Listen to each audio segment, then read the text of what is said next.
let's get into some reactions. Ace first and only interview. Speedy Morgan. My nigga for the people, bruh. What's vibes, y'all? Good morning. It's a new day. I'm excited because today I'm gonna go shoot with Ace from Love Island. The reunion was yesterday too, so like we're gonna get his real, raw, authentic thoughts. I'm excited. They told me he's already there, so I gotta run. But we on the way, Ace. So let's do it. Shout out to my good brother Ish for giving me a ride. He pulled up. He about to help us out with it. We are 14 minutes away from set. I ain't gonna lie though, I am type tired. Like, I woke up and had to pop it. Damn, I gotta stop it. I paid for it. If you know, you know. All right, we just got in the spot. Ish, how you feel? Feeling good. Let's do it. Yes, sir. First of all, great outfit. I noticed.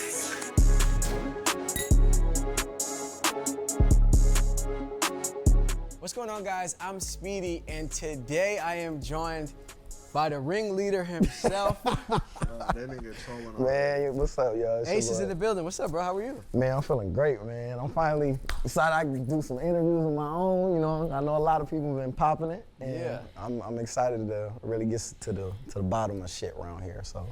I feel like you haven't done an interview yet. Like, I've seen you do like little one-off things, right? Like you did like a Vanity Fair with a bunch of Islanders. You did like some GQ shit. And when you came out the Villa, you and Shelly did like some Zoom stuff. Yeah. But you haven't yet like sat down with somebody and spoke. Why? Why is that the case? For me, it was important that I didn't do another interview before coming to you. I know a lot of people had a lot to say instead of seeing through a lot for what was showing. You know what I mean? So I really wanted to take my time, come out the Villa, enjoy my time with family because I haven't seen them for a while, spend time with friends, and obviously spend time with Shelly because for me, going on to the show was about finding love, not finding clout.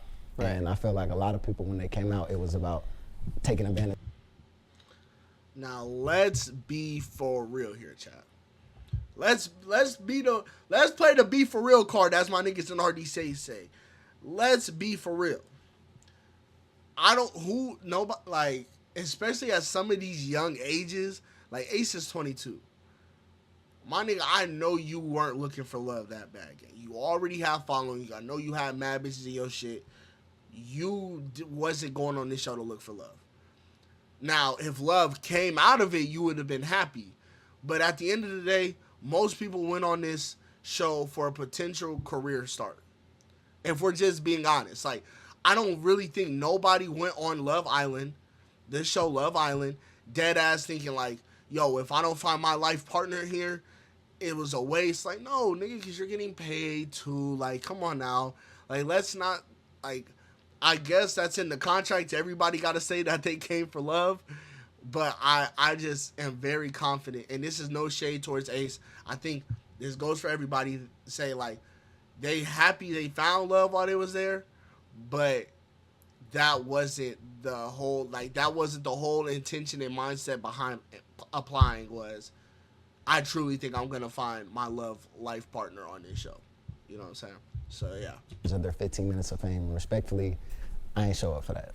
I like that. I mean, look, I think you were definitely a little more intentional with your rollout post-show, right? Like, we saw content on your own terms. Like, you dropped like a little vlog thing at an amusement park, you drop like a little freestyle, you drop, but it was like here and there, whereas it seems like a lot of people were on live every night, a lot of people were like on every podcast and excited about it. And so I do respect the way you went about it, and I'm honored that you would come here. Nah, man, I'm honored, man. Like, you've been a real model for me, even just, you know, before the Villa. I used to watch your content, man, and you really get to the nitty gritty of questions, and I respect your journalism for real. Thank you, my brother. I appreciate those words. Yeah. But now you're here, and now we're about to do it. Shit, man, let's get into it. Yeah, let's do it. I think it's funny because you and I knew that we were doing this, but we ran into each other at a concert. Yeah. And like somebody, some way, somehow caught a picture of us. Yeah. And then it kind of hit Twitter, and I won't say it went crazy, but you know, it kind of made some rounds. Yeah. Did you see that picture? Yeah. It's funny because like usually I'm not used to that. Like going to a place and somebody's taking a little sneak picture behind the scenes and stuff like that. But you know, You know, I think it just alluded to the fact that we was gonna be on this couch some point in time. You know? And it happened. Yeah. They didn't know it was gonna happen. We knew. Yeah. But it was just funny, like that it happened in that way. Yeah. Before we talk about the show specifically and your time on it, I want to talk about who you are. Yeah. So your name is Ace, Yeah. but you also have your own name tatted on your back. Like Yeah. when I was watching the show, I was like, why does he have his own name tatted? What? Yeah, man. So Ace has always been a lifelong nickname. Oh, it's a nickname. It's Okay. a nickname, and my mom was going to name me that at birth, but you know, things happen, and for me, it holds sentimental value. I go by Ace, and I make sure that's important for people. Yo, my nigga, thank you for the follows. Thank you for the follow, They gang. ain't jumping off the porch, so we forcing the leap. And if you trying to enter the gang, we gon' force I you think to a lot go. of people knew you prior to Love Island because of your large presence Yeah. on social media. What was it like to come in to the show already having a community behind you? Because like Yeah. when they dropped it, like, oh, here's the Love Island cast. Yeah. Honestly and transparently, the only face that was familiar to me was yours. Yeah. What was that like? Honestly, bro, what I'm grateful for is the community that I've, built and God has helped me build throughout this entire time in my journey. With the dancing and teaching people how to dance. Like, people would think I'm just some sort of dance teacher, which is surface level. But for me, I just use my gifts to spread love and spread positivity. And that's what I built my following off of, is just, spreading peace. Because that's what I stand for. Because you came What's into good, the villa Steak? with such a big following already, do you think there's a world in which your intentions were different from other people's intentions going into the show? Oh Lord, yeah, for sure. Like, going into this villa, my intentions was to get to know someone through and through for them. I didn't want to ask nobody about no social media aspect of it. And when I felt like going into this villa and people were asking me, yo, what is your following? What's your following this? And what do you think is gonna be outside of this? I don't feel people are there for genuine intentions, respectfully. And, coming from the person who has all the things, has the quote unquote, Like I following, said, I has don't the, think niggas really I'm went doing well there for myself, and so I'm not pressing For a just prize, love. but Like, when I'm hearing if this people in those didn't benefit their conversations, it career doesn't in any seem way, genuine to me, they would not have especially went when, on that again, show. I have those things, so that's not my main focus in this villa. The reunion Yeah. came out yesterday. Yeah. When they see this, it'll probably be 2 days ago. But what are your thoughts on the reunion? Just surface level. Were you excited to go do it? Did you not want to do it? What were your thoughts on how you were portrayed throughout it? Honestly, I didn't want to do the reunion, but the only thing I wanted to do was, look at people in their face and tell them my issues I have with them, clear some things up, and really stand on business. Throughout the entire time at the reunion, I feel like things still didn't, make the cut of, certain conversations that I had, clarification, and that is what it is. But honestly, bro, just being at the reunion, it was a little bit hard for me because, I face, anxiety, especially being out inside the villa, and, people were like, oh, why is his voice a little shaky? Because honestly, bro, it's hard, like, dealing with it. Like, Right. I felt some sort of depression, like, coming out, because I'm such a positive person. I'm such a happy, loving person that I'm trying to spread that to everybody else, and to see that I was portrayed as something, as the opposite of who I am as a person, is tough to deal with, and that was my only fear going into this villa, was please just don't make me look like I'm just some evil ass nigga, respectfully. And Do you feel like See, now this where you start fucking up at, because why would you have to think that, like, oh, I don't want to be painted as that, please don't make me look as that, when you're first coming in? He said that was his thought when he was first coming in, is like, please, I don't want to look like evil ass nigga. So in order for you to have that feeling and have to give that disclaimer, you have to already know your actions can possibly be portrayed as ugly, evil, not good intent, not good action. So it's like, if you're pushing so much peace, so much positivity, you shouldn't even have a thought in the back of your mind that, oh, I'm going to be portrayed as evil to these people because you're so good. That's kind of fishy, Ace.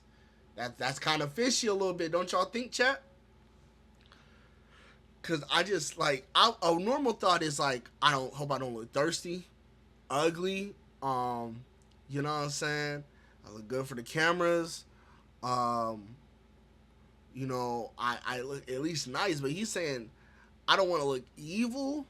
Then you know you have tendencies that have possibly been portrayed as people even around you as evil / not good intentions. Now I don't think Ace is an evil person.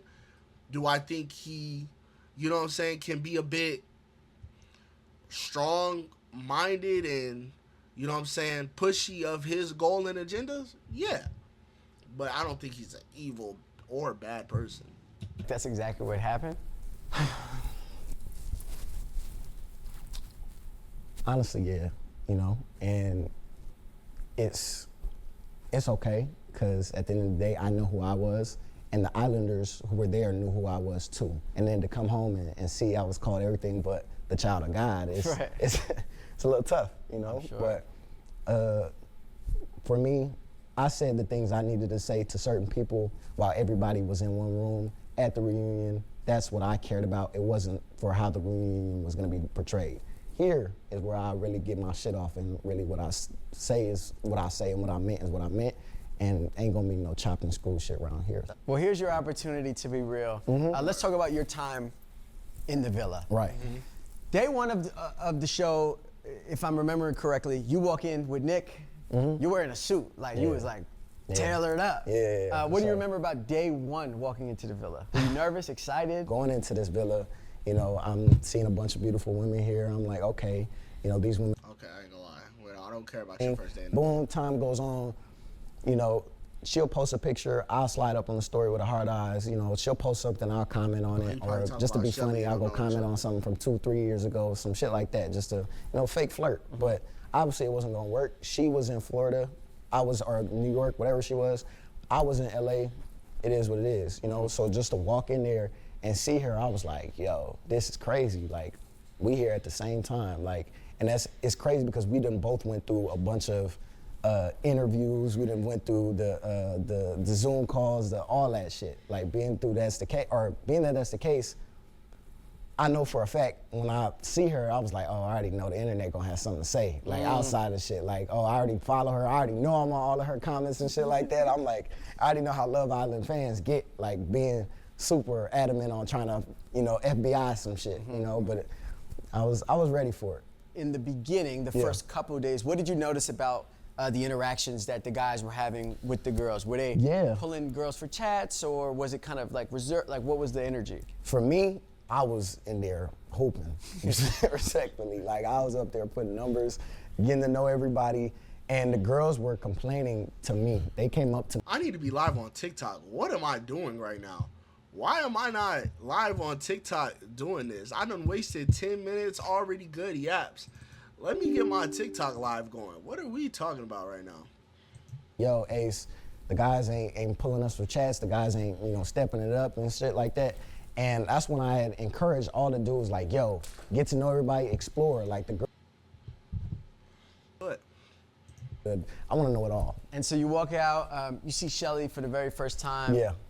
You guys kind of cleared it up on the reunion, but you guys knew each other kind of in passing. Like, you may have met once or twice. Yeah. And then exchanged each other on social media, but you never really knew each other for real. Right. So basically, let me explain the story with that. It's like, we had met through social media type of thing, but don't nobody really know anybody through social media. So boom, she's outside the club. I recognize her from social media. I'm like, yo, what's up? Like, how you feeling? Like, you know what I mean? My nigga seen that. He said, let's walk down King. My nigga short, walk down King. I respect it. Real quick. And, you know, I got the number, or not the number, but I got the Instagram and shit like that. I was like, yo, nice to meet you. I hope to see you again, type of thing. Boom, time goes on. You know, she'll post a picture. I'll slide up on the story with the hard eyes. You know, she'll post something. I'll comment on it. Or just to be funny, I'll go comment on something from 2-3 years ago, some shit like that, just to, you know, fake flirt. Okay, but obviously it wasn't gonna work. She was in Florida. or New York, whatever she was. I was in LA. It is what it is, you know? So just to walk in there and see her, I was like, yo, this is crazy. Like, we here at the same time. Like, and it's crazy because we done both went through a bunch of interviews. We done went through the Zoom calls, all that shit. Like being that that's the case, I know for a fact when I see her, I was like, oh, I already know the internet gonna have something to say. Like outside of shit, like, oh, I already follow her. I already know I'm on all of her comments and shit like that. I'm like, I already know how Love Island fans get, like being super adamant on trying to, FBI some shit, but. Man, these motherfucking, boy, these Love Island fandom no-lifers. Boy, you would have thought they worked for the CIA, FBI, the way they think they be doctoring some shit up. You would really think that these motherfuckers really think that, you know what I'm saying, they just dug up your whole past. Like, they really got the tea. You really don't got nothing. You don't got no tea. You got dirt brown coffee mix, nigga. You ain't got no tea, sus. So, like, let's chill. But continue, Ace. I was ready for it. In the beginning, the first couple of days, what did you notice about the interactions that the guys were having with the girls? Were they pulling girls for chats, or was it kind of like reserved? Like, what was the energy? For me, I was in there hoping, respectfully. Like, I was up there putting numbers, getting to know everybody, and the girls were complaining to me. They came up to me talking about something. Complaining Ace, to you? The guys ain't. Nigga, who are you? Nah. But why did the girls feel like they needed to come to you and you were trying to hit on all of them? Like, was it like Ace? Like, see, this is where you get the ringleader title from, my nigga. Why are all the girls coming to you saying, Ace, none of the niggas are coming to talk to us, so, like, we gonna leave that up to you to handle. That's ringleader activities. So why, like, you mad you got the title? Look at the role you're deciding to put yourself in and play. Ain't pulling us for chats. The guys ain't, stepping it up and shit like that. And that's when I had encouraged all the dudes, like, yo, get to know everybody, explore. Like, the girls are saying, like, y'all ain't doing enough. Like, y'all need to step it up. And then, I remember when I was the person to be kissed the most at the first round, they was like, yo, all the fellas was like, yo, Ace, you group leader this, group leader that. And I'm like, yo, chill, As a grown man, I'm never calling another grown man a group leader. I don't give a fuck if you got the most motion in this bitch, nigga. I'm not calling you no fucking group leader. I'm a grown-ass man. Group leader? Nigga, you in here trying to get some pussy just like us. What the fuck you mean, group leader? You feel me? It's like, okay, I understand the whole group leadership, but it's like, it's not that. Like, I want everybody to get this full experience throughout this, entire time in the villa. So when the girls told me that, that's when I, implemented the whole explore thing and get everybody going. Gotcha. So it's really thanks to you that, like, the men started kind of getting in there with the ladies. Yeah. Before that, it was interesting. Yeah. So then you couple up with Amaya. One of the first conversations you have after that is like, hey, just to let you know, transparently, I'm still going to explore my other connections. I encourage you to do the same. Yeah. Amaya's initial reaction was like, yo, you could have said that to me tomorrow. It's giving player vibes. Yeah. What did you feel when she said that? First things first, let me just say I love Amaya, and I see that she wears her emotions on her sleeve. Mm-hmm. What a lot of people didn't get to see within our very first conversation, she had expressed some of the traumatic experiences she's dealt within relationships. And of course I want to be there for her and lend my shoulder to her to, cry. Obviously she's a sensitive gangster and everybody loves her being a sensitive gangster, but it's a lot for me to take on at once because at the end of the day, I'm still trying to find love. I'm still trying to find a romantic partner. And I'm looking at a person who's going through the healing process of putting herself out there as well. Mm-hmm. So being that that's the case, I just wanted to make things clear to her because we're about to sleep in a bed together, respectfully. Right. You know what I mean? Like, Love Island is Love Island, but to me, I'm gonna be Ace until the day I die. So I don't care if we on Love Island. I wanna make sure ground rules are set so that way you don't cross the boundary and I don't cross your boundary, so we don't even go down that route. And what they didn't get to see is the conversation that we talked about regarding those traumatic experiences. Every time she's cried through our conversations. Well, good, Chunk. Bro, what I tell you about that son shit, bro? I'm a grown-ass man. I'm not your son, bro. Chill out with that.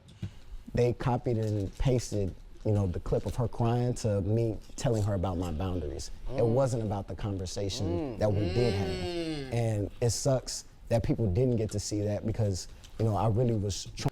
That's crazy. So you mean that she didn't cry over this nigga boundaries? She cried because they was having a conversation about some shit. That's crazy. That's wild as shit. They was having a conversation about some deep shit, and they edited it to make it look like Ace made her cry over some boundaries. Wow.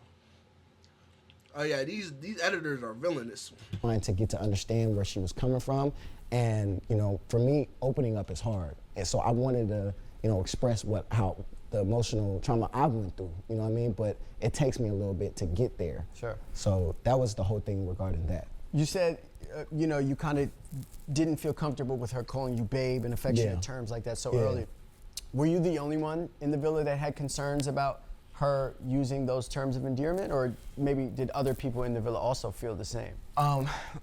Regarding the terms of endearment thing, I grew up in LA, so everybody, you know, calls each other babe or what's up, and you know, half of my family is Mexican, so like I grew up in Latin culture, so the whole idea of so why did you babe have such an wasn't issue? a problem for me. I feel like it was her trying to mark territory at that moment in time to be like, oh, this is my babe type of thing. So I'm able to tell. I disagree with you. I don't think she was doing all that game. I genuinely think everybody she encountered was babe. You wigging, bro. The difference. I feel like with other people, they felt the exact same way, that she was coming on a little bit strong amongst getting to know her. And, you know, for me, I was very apparent on making it clear to her, this is my boundary and this is how I feel. Other people didn't do the same. Got it. And So that's they may why have felt the same, but they just didn't express it. didn't voice that. You know what I mean? And to me, I feel like that's fake as hell. Like if you gonna feel some type of way, you gonna tell all the fellas that you're not feeling this and you're not rocking with this and this is just not your cup of tea. But she's out here trying to put her best foot forward and get to know you, and you're not doing the same. I can't respect that. You know what I mean? So I love Amaya and all power to her for pushing through amongst all the relationships that she's explored throughout the villa. It's just, it sucks that, you know, dudes don't have the heart to just be honest with a woman. Sure. You know? It seemed on the show, and you kind of addressed it, that one of the people that you felt was like that was Austin. For sure. That like he would express to the fellas. No, that for sure was bombastic side-eye. Now, Ace, you don't get on here playing with these people's names now. Chill, mud. It's like, yo, I'm not really rocking with her like that. Yeah. But then to her, wouldn't hold that same energy. Is that the case? Like, see, my issue with Austin is like, he doesn't just be real about his answers and what he's feeling. And for me, as a man, I can respect that. And it's funny because, you know, people are like, yo, Ace, do you have beef with Austin, yada, yada, yada. In the villa, it wasn't no quote-unquote beef, because after every... Damn, gang, you late? I'm late, nigga. This shit only dropped not even a day ago. 15 hours ago. Nigga, fuck you talking about I'm late. This shit dropped 15 hours ago. I have a job. J-O-B. Word of the day is job. Nigga, what? I work. Fuck you talking about I'm late. Nigga, this shit dropped 15 hours ago while I was on the clock. What you mean I'm late? Nigga, I react to it as soon as I could. Interaction that we would have, and it wasn't a positive one, he would come up to me, yo, I just want to say, bro, I respect you, we all good, like, just it's never that deep, it's never yada, yada, yada. Right. But then, you know, you sneak dissing on the internet, you know, like a bitch. Like, that shit is, that's not me. I'm not an internet ass nigga. Go back and forth with you on the internet. So I'm gonna see you in person, and let's see if you keep the same energy. At the reunion, it was not the same energy. Did you see some like sneak comments on the internet? Yeah. Was he saying things, or what was the and even at the villa, like, it would be a conversation, and it's the most funniest thing in the world. Like, we go back and forth, and he's talking about some, yo, Ace, how do you feel? So-and-so's coming back, and he's 6'8", he's 6'5", or yada, yada, yada. So that's when the whole stand on business comment, we had talked earlier in that day about he not standing on business right now? Thing. And that's what you I don't think he's standing on business? Like, you 6'5", and I'm 5'10", how you just don't have the big enough heart to just say what you want? Okay. Ace, this is where I gotta stop you right here, gang. You not finna keep running with these 5'10", like, he's standing on that 5'10" strong as fuck. Like, he's standing on that 5'10", like, so strong. Like, he's not budging off that motherfucker. He's not even like smidging down. He not trying to go like, nah, I'm a cool 5'9", 5'8". He's standing on that 5'10". Look, gang, I see you got the Louis boots on and shit, and they fly as hell. But you is not no 5'10". Cause I know Speedy's not even 6 foot. I know Speedy's not even 6 foot.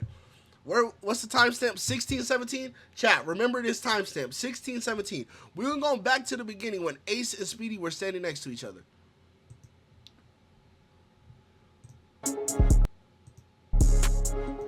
Look at this. Look at that height. Hold on. Look at that. Now, granted, Ace is looking down, but it's a decent height difference, and he got on Louis boots, gang. He got on Louis boots. If we go to Speedy's Instagram right now, he's taking pictures next to some tall ass niggas. I don't know if Speedy's touching 6 foot.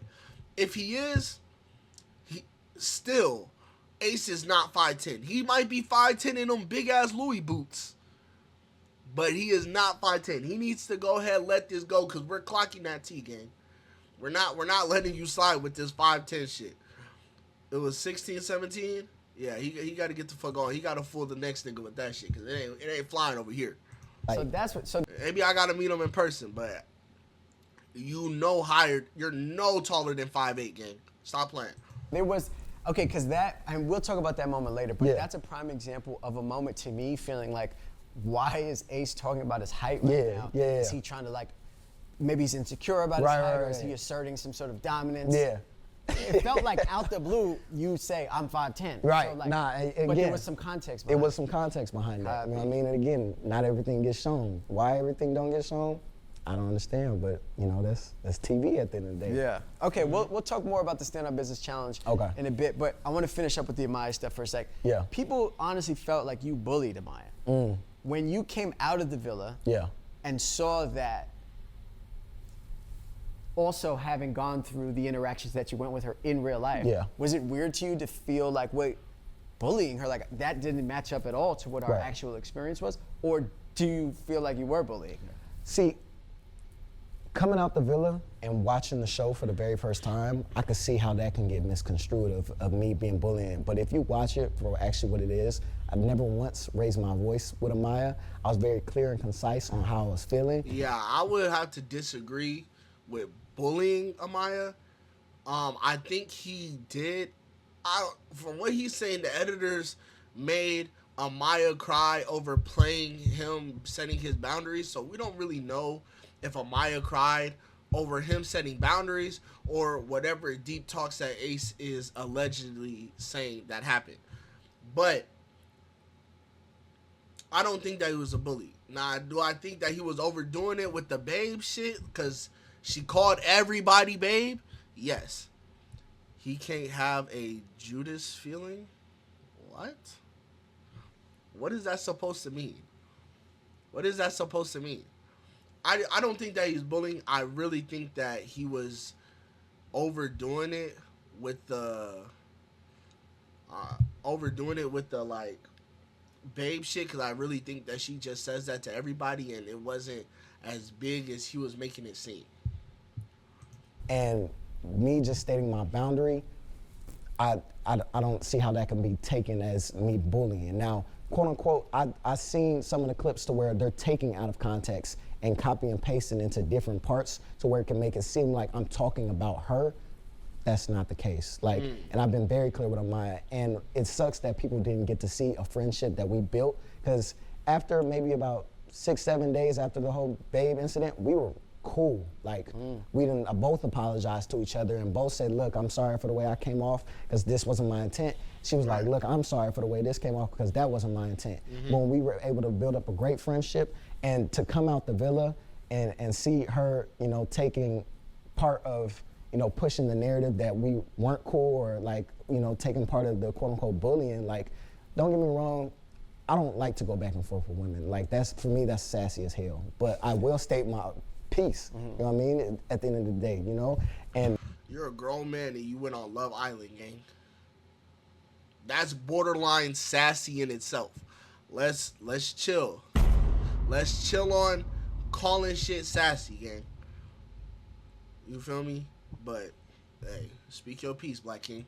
Being that I seen that video, I was just like, yo, I just seen you the day prior to you making this video, and it was cool. Like, it was no problems. So just to come out and see that, it hurt my feelings because, you know, I look at her as like a sister, and we're neutral now. Like, by the way, I have mixed feelings about Ace. I was never a big fan of Ace. Like, I think he did Jeremiah grimy, right? I do think that he was kind of like steering the ship, trying to like, I guess, ringleadership, but at the same time, I can't put that all on him because they're also grown-ass men, so it's up to them to, like, put that shit to bed, like, all right, nigga, like, all right, I'm gonna do my own thing, you know what I'm saying, on some Spider-Man shit, nigga.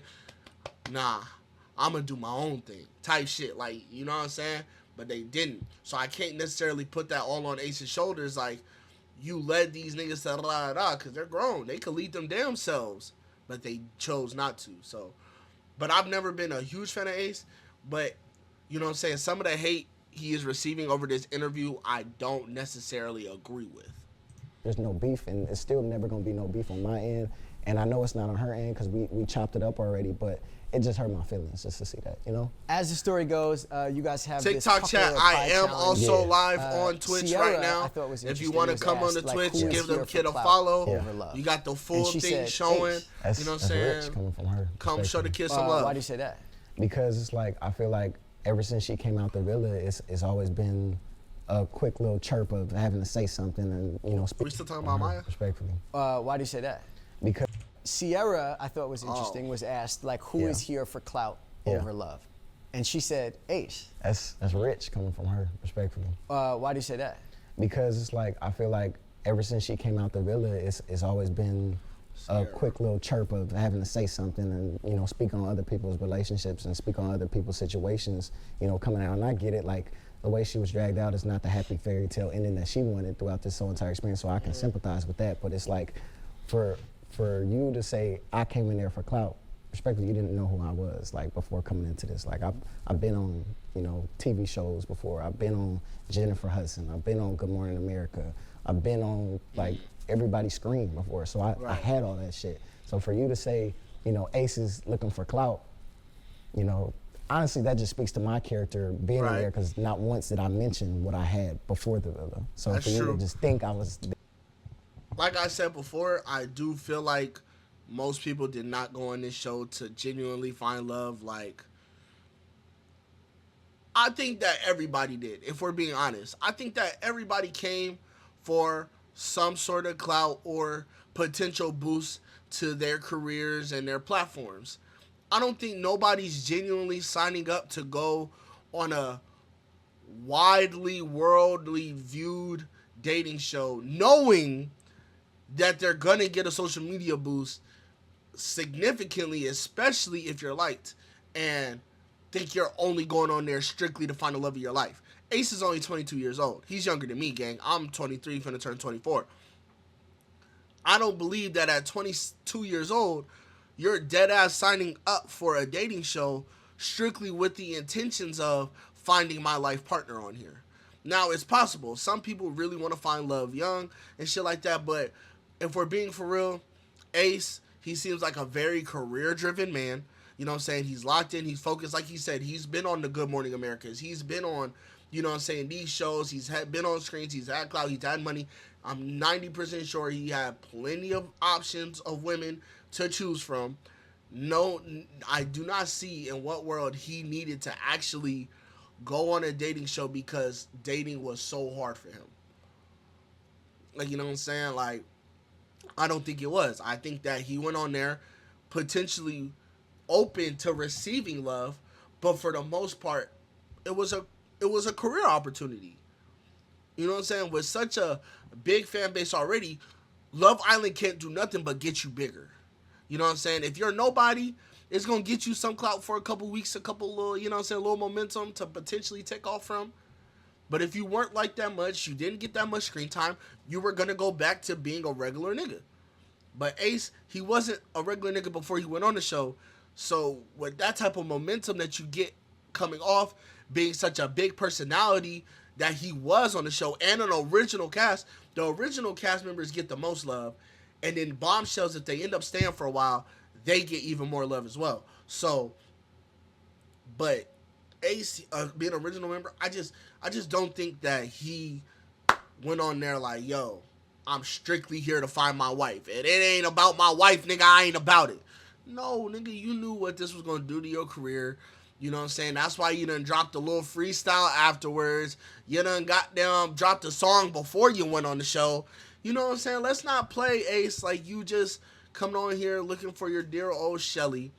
I think he did it for his career, but truly felt exactly. That's very much a possibility. Like, he went on there with the intent of this is gonna help potentially boost my career, but was very open arms to receiving love, because when you're mingling for 2 months in a villa with half naked girls, some fine shit, you gonna fall in love with a little bit of something. You know what I'm saying?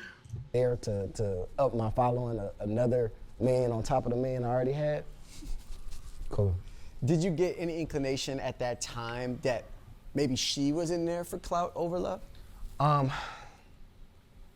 For me, I didn't spend time with her like that every single day. But I did feel like, you know, when she spoke, it was just very, I don't want to say rehearsed, but it's just, that's what it was to me. And, you know, and I knew she was, you know, really feeling Nick, and I know Nick was feeling her, and I really... Why do you think he says he's in love in the reunion but not making it official boyfriend/girlfriend? Are they not official? Ace and Hood are the same person? Definitely not. Did they say they not official? I was watching the reunion. I was at a watch party at like a bar, and it was hard to hear, and it came late, so I might have missed some shit from the reunion. I mean, you can fall in love with somebody in 2 months. It's 100% possible. It's 100% possible that you can fall in love with somebody in 2 months. Y'all got to think, right? When you talking to somebody for 2 months, right, you're not sitting with them constantly every single day. You talk to them for a good portion of the day. You go to sleep. You know what I'm saying? You might see them a couple times a week. You know what I'm saying? But on Love Island, the process is sped up, right? The process is sped up. You're spending 24 hours of a day with somebody. You're sleeping next to them, waking up next to them, cooking them breakfast. You don't get a phone. You don't get TVs, other distractions. You only are talking and interested in exploring these people. And then especially if you have a strong interest in somebody, we only see an hour out of 24. So it was very much possible to fall in love on this show, I think. We're saying it's unrealistic to fall in love and be so attached in 3 days. But when you spend 24, 72 hours a week with a person straight, no distractions, who knows how that could affect your mental view and an attraction towards them. You know what I'm saying, chat? 5 weeks on an island, not that quick. 5 weeks together on an island with somebody is long as fuck. They haven't been talking for years. They knew each other. He got her IG. They texted every now and again. But it's not like it's over social media. How well do you really know somebody over social media? I'm not going to consider a girl that I've had a couple conversations to over a year, if that, slide up on each other's stories, you know what I'm saying, a little flirtatious comment in it, as talking and know them. If I get a girlfriend and they be like, did y'all talk? I was like, I mean, you know what I'm saying, there was a little interest there, but it never became of nothing. And I think that's what Ace and Shelly was. Now, was it kind of an unfair advantage to start because they already kind of have an attraction of interest to each other? Yeah, but there was other things played in between that time. So I'm not saying it's impossible asking to be boyfriend, girlfriend that fast. They just got out the villa. You spent 5 to 6 weeks in there with somebody you don't know. If you spend 5 to 6 weeks with somebody every single fucking day and you don't know, like every single day, nonstop, 24 hours, like you're not getting a break from them. You don't know if you want to be in a relationship with them at that time. Now me, I'm like they say in the show, a slow burner. Personally, like Orlandria said, YouTube, Twitch chat. I'm talking to my TikTok chat. So, you know what I'm saying? I might just bring this over here so y'all can see some of the things they're saying. Yeah, if you spending 5 weeks with somebody every single day, every waking moment around them, and I'm a slow burner myself, like Orlandria and them say in the show. I'm a slow burner. So 4 months, I prefer my talking stages 4 months or longer. That takes us time for us to have disagreements. I can see how you act when you're mad, how you handle negative situations, how you act when you're loving. You know what I'm saying? It's not going to tell me complete story of you, but it gives me a good enough thing to know, okay, I want to take this serious and lock this down and potentially go further with this. Just support that, but for me, it wasn't that. A lot of other Islanders have expressed that they felt like her maybe pattern of speech or the things she was saying was like kind of pre-rehearsed or calculated. Yeah, PR. So it's interesting to hear. Yeah. No, I definitely feel like that. But again, that could just be her personality, and you know I can't fault her for that. But to me, it's just not my cup of tea. In that same challenge, I believe Huda was asked which one of the Islanders is like waiting for someone else to come in. Mm-hmm. That is true. She said you. Yeah. Essentially, she told you one story. Why you gotta be so She small? told Amaya another story. Yeah. Did you find that Huda was dishonest throughout her time in the Oh no, that was on brand for sure. Like when that came to be, I'm just like, okay, like it is what it is, and it wasn't just me feeling like that. And I hate that it's gonna be the, you know, Ace was talking about that girl. I don't want to say the name respectfully, but like, you know, it's never been that with her. Like, I feel like I've never gotten an honest answer out of her when it comes to a lot of shit, and I feel like a lot of sneak comments being made, I wasn't fucking with. So at the moment, what you're talking about with the pie or cream or whatever. That was crazy. That was crazy. Pucker or pie? Pucker or pie, whatever. When it came to the pucker or pie situation, I feel like I don't know. He's a strange person. Any sort of opinion he doesn't agree with, he sees it as a lie.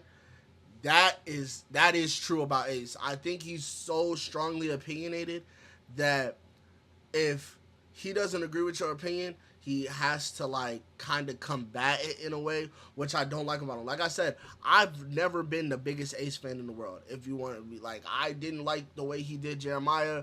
I feel like there was a lot of dick riding going on, but at the end of the day, he's keeping his energy.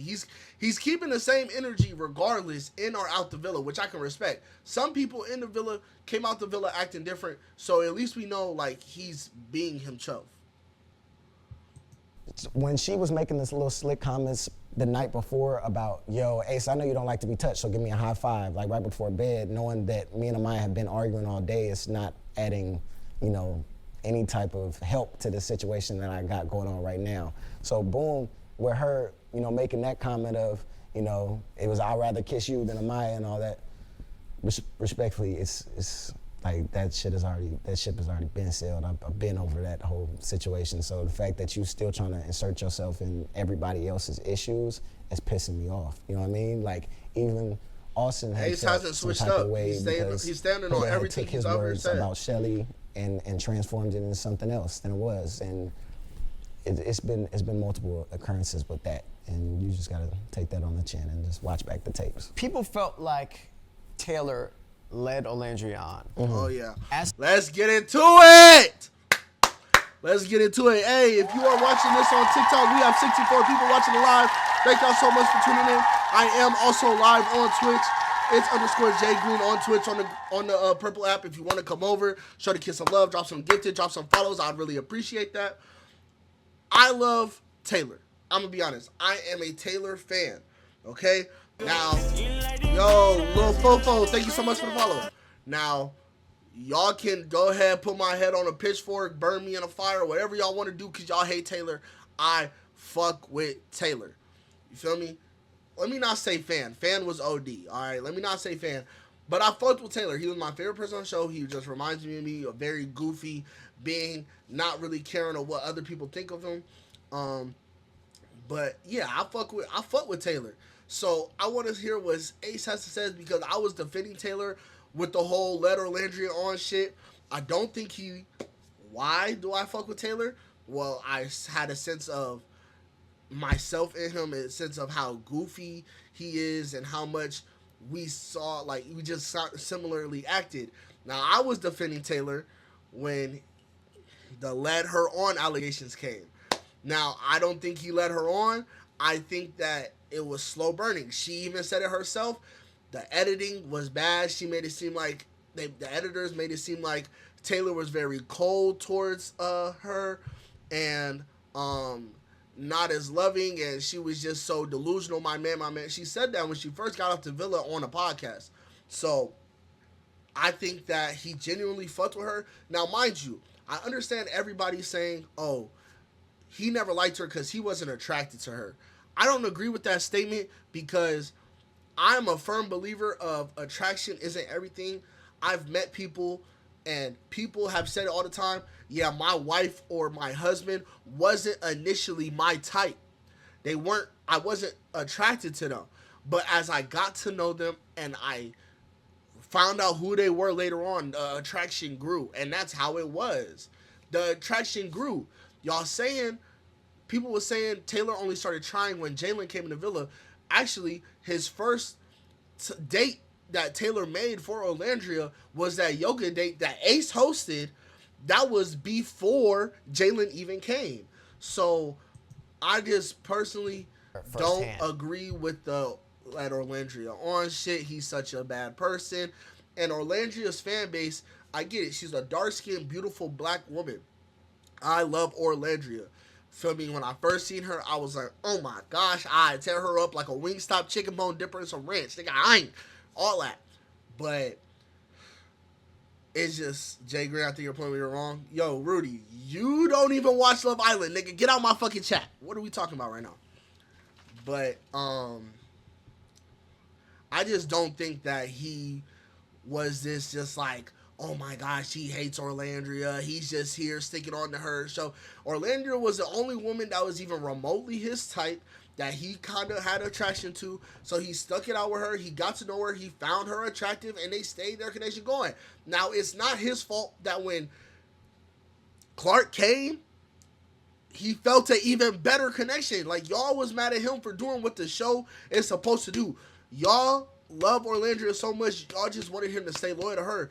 Like he said when he picked Clark, he came here for himself and to find love and played the game for himself, not for her. Y'all wanted Taylor to play for Nicolandria because y'all liked Nicolandria. Y'all did not give a fuck about Taylor and what he wanted and who he wanted. Y'all just wanted to keep y'all little Nicolandria happy. And I love Nicolandria. But y'all Nicolandria fans need to get it together. Because they was even seen together off Love Island on a stream. Clark, Nicolandria, chilling at a pool. Everybody in the comments hate spamming Taylor. Get away from Nicolandria. Get away from Nicolandria. And it was just like, yo, y'all are more concerned and hate this person than the actual person who did this to them. And I really hate that. Because Taylor does not deserve, that's what I'm saying. Like, Taylor was even threatened Peacock that he would talk, and Peacock deleted the post. Like, there's other little shit going on behind production to put images out there, right? I fuck with Taylor. I think he's a great guy. He's funny. You know what I'm saying? I fuck with Clark. I fuck with their connection. I feel like they should have won. They had the strongest connection. Even outside the villa, you can see when they're posted together, they're always together. They're always having fun, laughing, smiling. Obviously, we don't see the full in-depth. We don't know the bad things they go to. We don't know if they argue, what they fight about, anything like that. But you can tell it's a genuine, loving connection versus as a lot of couples got out the villa and look at what's going on. Nick and Nicolandria is not even real. And we're going to see that later on. I've never been Nicolandria. That shit been fake since the jump. But, so who's Taylor going to couple up with if not Nicolandria? Nobody wanted him? Okay? The point is to explore. Nicolandria wanted him, and it was a somewhat mutual interest. Just because he wasn't that attracted to her doesn't mean he can't, you know what I'm saying, get to know her and grow that attraction. Why do y'all feel like he has to be just head over heels from her in day one? Like, that's not what it had to be. What? Are you guys, no physical attraction means no friendship? Means friendship? what are y'all like? Have y'all never been friends with somebody that you never even cared? You never found them physically attractive. You was like, they're not ugly, but and then as you like, y'all never seen a friendship turn into a relationship? Orlandria said herself, she's a slow burner. So what are we even like saying here right now? Oh my gosh, he did set up a date. Nick never did nothing. Y'all love Nick. This nigga was worse than Taylor. He was Taylor on steroids, but because he's white and dating this black woman, and y'all just want this to be this white knight and save her from what this black man had did her wrong and push this narrative, which I hate that us as a black community or black women have been doing. It doesn't. Nick did Sierra what Taylor did to Orlandria times 10, but nobody has Nick's head on a stake. That's my problem. Whatever, dude. Child, please. Nicolandria. Your name is Nicolandria. Like, get a life, gang. Be for real. Like, let's go outside, breathe some fresh air, touch some grass. Right? But he's wrong for not reaching out. That's okay. That's up to perception. That's up to perception. Sierra got kicked off the show. She got kicked off the show after she already said, she got kicked off the show when they already locked in. They closed off. So what does that mean? Nick explored everybody in the villa. Nick was an explorer. We think Ace is Dora. Nick was Diego, nigga. Nick was going through there, exploring every single person. As soon as Andrina came, explored her. Ace's Pep, every female that came through, he explored. And still chose to close off with Sierra. Meaning nobody in this villa can touch you, Sierra. I want to be you. I want to end this thing with you. Nobody in this villa, nobody in this villa can fuck with you. Soon as she gets kicked off, why are you still here? You already found your person. Why did he stay? Because he saw an opportunity to stay in the game and win. He already explored it right before he closed off with Sierra. He explored Orlandria and they said nothing was there. So now all of a sudden, when Sierra gets gone, now all of a sudden there's such a big spark. Now all of a sudden, yeah, I really found you fine the whole time and we should really lock in and, you know what I'm saying, take this shit to the end. Man, fuck no. That shit been fake. That shit not real. That shit has never been real. So if he should have left, if he was truly there to find love and truly says Sierra is the person I wanted to be with, I'd explored all these other options. That's why we're closing off, because I don't want nobody else. But as soon as his girl leaves, now he all of a sudden is on her friend like white on rice. Y'all just making up excuses for this man, but I gotta get into the actual shit. We're only 22 minutes into the video, and we're gonna get into the Nicolandria shit later. He speaks on it later on in the interview. Did you feel that same sentiment? My dog's squirming. What's up?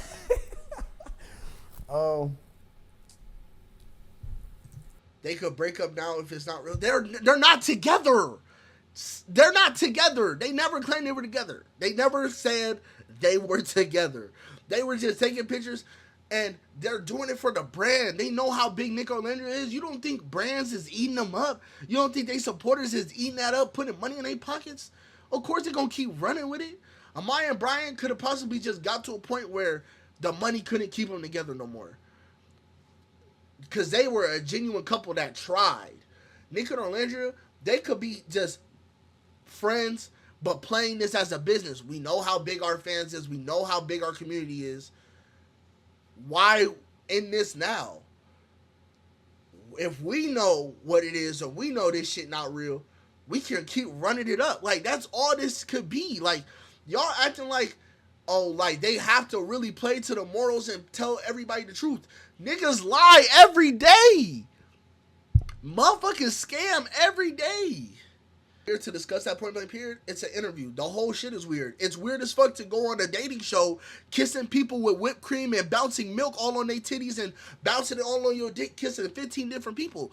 The show is weird. Weird shit is gonna happen, gang. So We might as well. What's it called? Thank you so much for the follow. The whole show is weird, so it really doesn't matter about follow, like what's weird, what's not weird. Everything is weird. The whole show is weird. Shit. My mind. Thank you for the heart. That situation is, Taylor had faced a lot of influences to have to be in that situation since day one. So I could understand where he was, coming from. As far as Nicolandria, that's my dog, and I definitely can feel for her, and I understand where she was coming from. And hating because I'm a Taylor supporter is crazy. Help out Taylor when it comes to like putting his best foot forward to try and get to know. Yo, Dion, thank you so much for the cap, my brother. Yeah, and she was valid for feeling everything that she felt in that villa. And for me, I was stuck between a rock and a hard place trying to help out both of my closest friends at the time. So, because if I'm understanding correctly, Nicolandria is your good friend. Exactly. Look it, I'm not an Ace supporter, I'm not a Taylor supporter, I'm just a Nick and Ola supporter. That fake ass couple, that's not real. And I know you hate Ace because he exposed that it's not real. Why do you think a couple that was I'm not finna get into this again. Friend, Taylor's also your good friend. Mm-hmm. You know how much Nicolandria is interested in Taylor. Yeah. And you know how much something or someone or whatever is influencing Taylor to want to be with Nicolandria. Am I interpreting that correctly?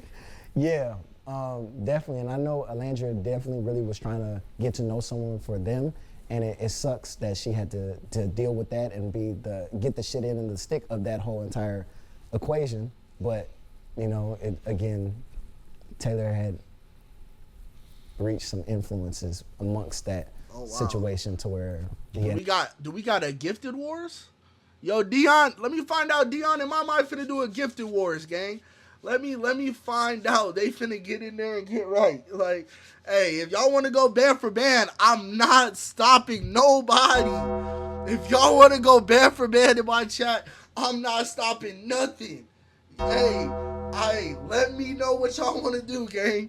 But hey, no other choice. Did other people, or were other people aware of those influences, or kind of were you only aware of it because he told you? Like, did Nicolandria know about those influences? Nicolandria didn't know about those influences, and it sucks because I couldn't tell Nicolandria about those influences, at that moment in time, because it's just the way the world, spans. It may feel like I'm jumping around a bit, but I'm honestly just going chronologically. Yeah. That's how I see things better visually in order. Yeah. So, Huda pulled you for a chat after something transpired. And she then divulged to you that she was a mother. Yeah. Did you know that she was a mom prior to that? No. Right. Okay, because some people felt like, oh, maybe he knew already that she had. My whole thing is with that is like, when you keep reiterating to everybody like, I'm a mom, I'm like, women have babies every day. My mom is a single mom, so I can very much understand where you're coming from. But to me, you came in here knowing you had a kid. Like, that it wasn't as big of a secret as I think it should have been made out to be. Mm-hmm. Like, if you have a kid, like, you stand on 10 toes, like, yeah, I have a kid. If you don't like it, get on. Like, people do it every day. And for me, that was the big thing. When she told me that right then and there, I'm like, okay, I understand where you're coming from, but and it's hard to date as a single mom, and I completely get that. Sure. I watched my mom date, like, growing up. Like, it's a really, really hard thing to do, especially when you got 2 sons. Like, that's some hard shit right there. Like, I can imagine for a man coming in and seeing her 2 snotty ass kids having something to say about everything. So I get the whole gist of it. But for me, I feel like at that moment in time, it should have been a matter of like, yes, I have a kid, and if anybody don't like it, get on. And I would have gave him way more respect for that aspect of it, but I couldn't understand it. Huda was then on the chopping block. It was between her and Jalen to get sent home. Yeah. It was a Jalen and Huda. Now, what I gotta say about Huda and being a single mom on here, I think she was low-key manipulating Jeremiah in a way, because when you keep something that can literally determine if somebody will fuck with you or not, if you keep that from somebody, that's very detrimental information, and it's just weird. Like, why would you keep that from me, knowing that this can determine if I want to continue things with you? So now it's like you're waiting until I'm too deep in and I like you too much to release information that could possibly change the outcome. That's manipulative, if you ask me. That's way too manipulative. And me personally, I need to know certain things have to be told off rip when you're dating somebody, just as a courtesy. Like, I got kids, I got this disease that you could potentially catch, you know what I'm saying, or it affects me or could potentially affect our relationship in any way. I have family issues like this, or you know what I'm saying, just be transparent about certain things. You don't got to tell the person you just started dating your whole entire life, but something as a kid should definitely be told, like, within the first, oh my gosh, yo, my, thank you for the 40 fucking roses. Oh my gosh, yo, chat, my, thank you for the 40 fucking roses. Oh my gosh. Hey, Dion, she's not playing with you, gang. Hey, you better get your money up, not your funny up. Oh shit, cute. Hold on, my nigga Dion has been getting that TikTok money, so he is not playing out here. Hey, I'm just saying. But yeah, Huda should have definitely said something sooner, instead of trying to like, oh my gosh, my with another 40 roses. I got the big ass show in my hand. I say, yo, you the goat, boy. You the goat. If you're secretive about it, you shouldn't be on Love Island. Facts. Like, you're gonna have to tell them eventually. So that's something that I'm not saying as soon as you introduce it to somebody, hi, hello, hi, I'm Huda, I got a kid. Like, no, but like it should be in like one of the first few conversations, especially if y'all notice y'all feeling each other. You know what I'm saying? Just slip it in there like, yeah, I like to be at home. You know, I do have a daughter. I like to be with my daughter. We like to go out. Da da da da. Oh, you have a kid? Yes, I do. Does that bother you? Is that going to be an issue? Because, you know what I'm saying, she's a priority in my life, and I don't want that to inflict. If you're not ready to, you know what I'm saying, take that role in that jump, then I understand. Like, it's her choice to say if she has a kid or not. It is her choice to say if she has a kid or not. But that's something that if you're dating somebody, that you should tell them, yo, like, he got to be a kid. Like, a kid is a package. Should be spoken about since day one. Abso-fucking-lutely. That should be one of your first, when you're dating somebody and you're talking, you know what I'm saying, and y'all talking about going far and having conversations as far as living together. Didn't they have a conversation about living together before she told him he had a kid? I think everybody else on the island knew before Jeremiah that she had a kid. Like, that's kind of crazy, is it not? That's like, so I don't know if Jossam is a Huda supporter, a kid. I don't know what his mindset is with that, but that's wild. Elimination after like that open door challenge.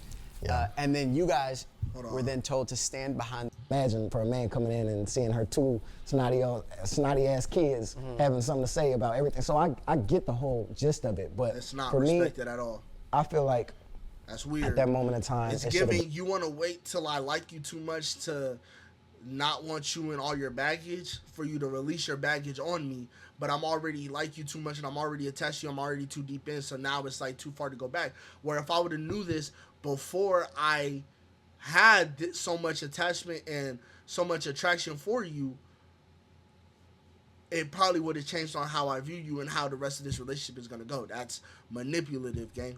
Been a matter of like, yes, I have a kid, and if anybody don't like it, get on. And I would have gave him like way he more just said, for that aspect. If you don't like that I have a kid, get on. You shouldn't even be wanting to talk to nobody who wouldn't even want you, or that wouldn't even want to be around you or your kid. Like, why would I want to date somebody who's uncomfortable with the fact that I have a kid? Because my kid is not leaving. It's not changing nothing. So why would I leave? That should be one of the first things. You shouldn't even want nobody around you or your kid, and they're not sure if they want to be around it. Like, huh? Damn it. Huda was then on the chopping block. It was between her and Jalen to get sent home. Yeah. It was a Jalen and Huda elimination after like that open door challenge. Yeah. And then you guys were then told to stand behind the islander that you wanted to save. Yeah. Some people stood behind Jalen. Yeah. You stood behind Huda. Yeah.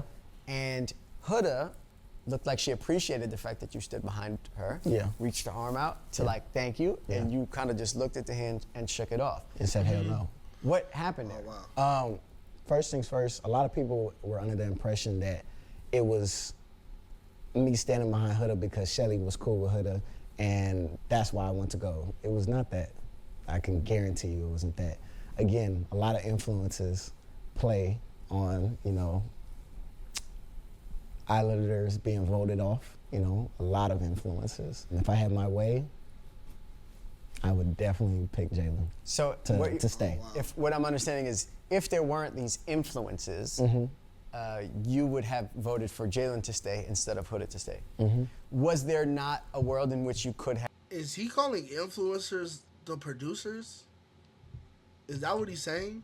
What I'm understanding is, if there weren't these influences, you would have voted for Jalen to stay instead of Huda to stay. Was there not a world in which you could have? So producers told him to vote Huda. So when he was talking about influences earlier, encouraging Taylor to fuck with Nicolandria, we were talking about producers. Oh, that's crazy. I'm doing what I want to do. You know, that's a tricky subject right there, you know. You can stand on business about certain shit and you not really standing on business at the end of the day because, again, a lot of things you don't have, you know, a big hand on the steering wheel, you know, so. So whose hand is on the steering wheel? My conscience. Your conscience My has a hand on the steering wheel. Okay. When you say your conscience, what does that mean? Your conscience. Okay. So your okay. So contract, how nigga, many fuck of that the conscience, decisions are nigga, led them by contracts your got conscience his ass. as opposed to by Ace? Oh, a lot of decisions. I feel like about majority of every time an Islander is being sent home or being voted off. Did other people have a conscience in the villa? Oh, a whole lot of people had a conscience in the villa. I feel like everybody got consciences in the villa. I have a conscience. Yeah. Oh. So it's like any of the going homes truly people's decisions, or were these producers doing all this? Like, yo. Everyone on the production team has a conscience. Man, people watching this got a conscience. Why did you though? Is he not wearing a wanna beanie to shake make her him seem hand? taller? Is a beanie Because I wearing a wanted to make beanie it a clear to crime? her it wasn't about her in that moment. Like, it wasn't my choice to, you know, really stand behind you and have your back, because again, it wasn't about you. For me, it was a point to make it that this. Jaina and others said, okay, but that's past seasons. We don't know how producers, TV shows change every season. Producers can be like, okay, yeah, that was cool how last season went, but we want this season to go this way and make it spicier this way, so we're going to make them do this way, and if they don't do it, then they got to go type shit. We can see how quick they'll pack a nigga up overnight. So maybe they didn't want their right? Decision is not about you, and I don't want you to feel any type of, you know, like, oh yeah, Ace is Like on my optimism side. about it. Yeah, exactly. You want it to be clear, like, Exactly. yo, it's not what it looks like. At all. And I feel like the day after she was, you know, screaming and cursing, calling everybody else out their name and stuff, or calling Jeremiah out his name, that's the moment in time where I was like, I don't feel this behavior should be rewarded. But I see. Again. So lastly though, on the conscious thing, is it difficult, like, okay, from what I've gleaned about you and your persona on the show, you're like a man who's like confident and I got the stands bag, for I ain't what he showing my believes. hand. I take your hoe and put her in the line. Yo, Dion, thank you again for the 40 roses, my heart. Hey, they in here going band for band. Thank y'all for the roses, gang. Thank y'all for the roses. Thank y'all for the roses. I am live on Twitch. If anybody wants to come over, it's _J Green on Twitch. You can come over, give some subs, follow the kid on here. I'm a great fucking guy, man. I'm a great guy. Oh shit, mama, you better chill. Yo, Dion's not playing with niggas. So yeah. Is it tough for That you matters. to have to kind of choose between your conscience and who you are and what you actually want to do as a person? Did that get frustrating for you? It does. It definitely is frustrating because, you know, as a man, I feel like all you have is your word. And what you are saying to people matters. And for me, that was what I battled with throughout this entire season. About standing on business, about how I'm feeling about certain things. I'll call Yo, shit like Shuni it is. J. Watermelon, thank you for the play, follow. Two sides of the fence. Like, I try and see things from both perspectives, but I just give my opinion when it's asked of me to give my opinion. And when I do, I'm not gonna shy away from it. And it gets tough because, influences try and persuade you out of how you are feeling to, try and cater to certain things and certain people and certain things like that. But it's not as easy as people make it out to be.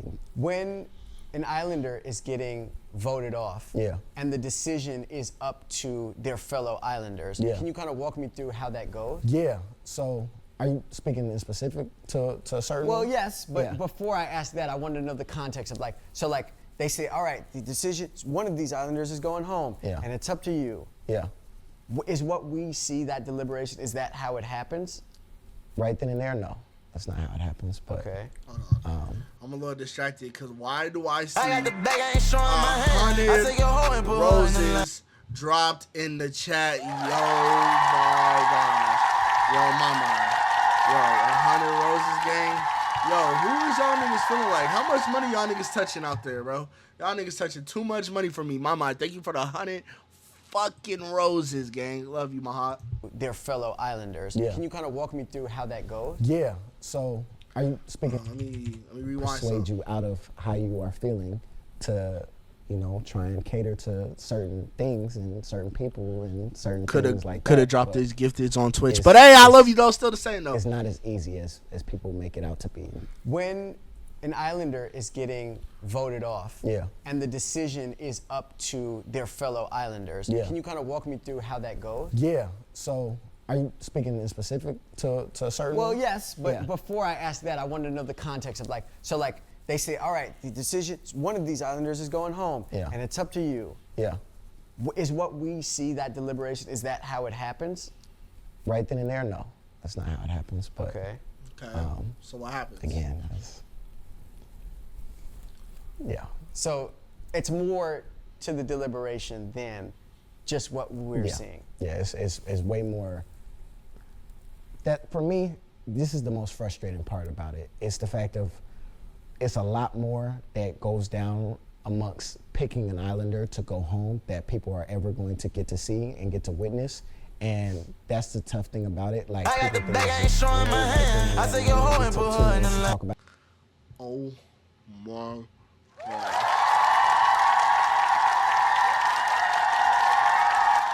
Dion with the fucking galaxy.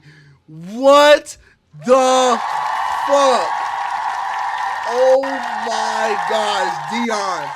Yo, Dion, thank you so much for the fucking galaxy, my heart. That's a real nigga right there, chat. Oh my gosh, Dion with the galaxy. Yo, hey, Marlon. Hey, for my TikTok chat, I'm talking to Twitch chat. Twitch chat, I'm talking to TikTok chat, you know what I'm saying?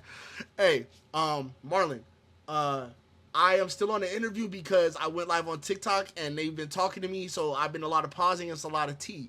I jumped through all the other reactions, right? But this is a very important reaction. I have 63 viewers on TikTok right now, so I'm going to keep running it up. I just got a galaxy. So, all that shit you talking about over there. But yo, Dion, thank you so much for the fucking galaxy, my heart.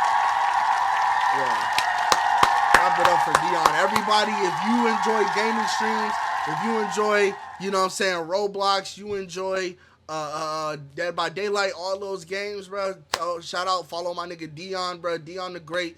That's my dog right there. You feel me? Follow him. He plays games. You feel me? And get somebody home.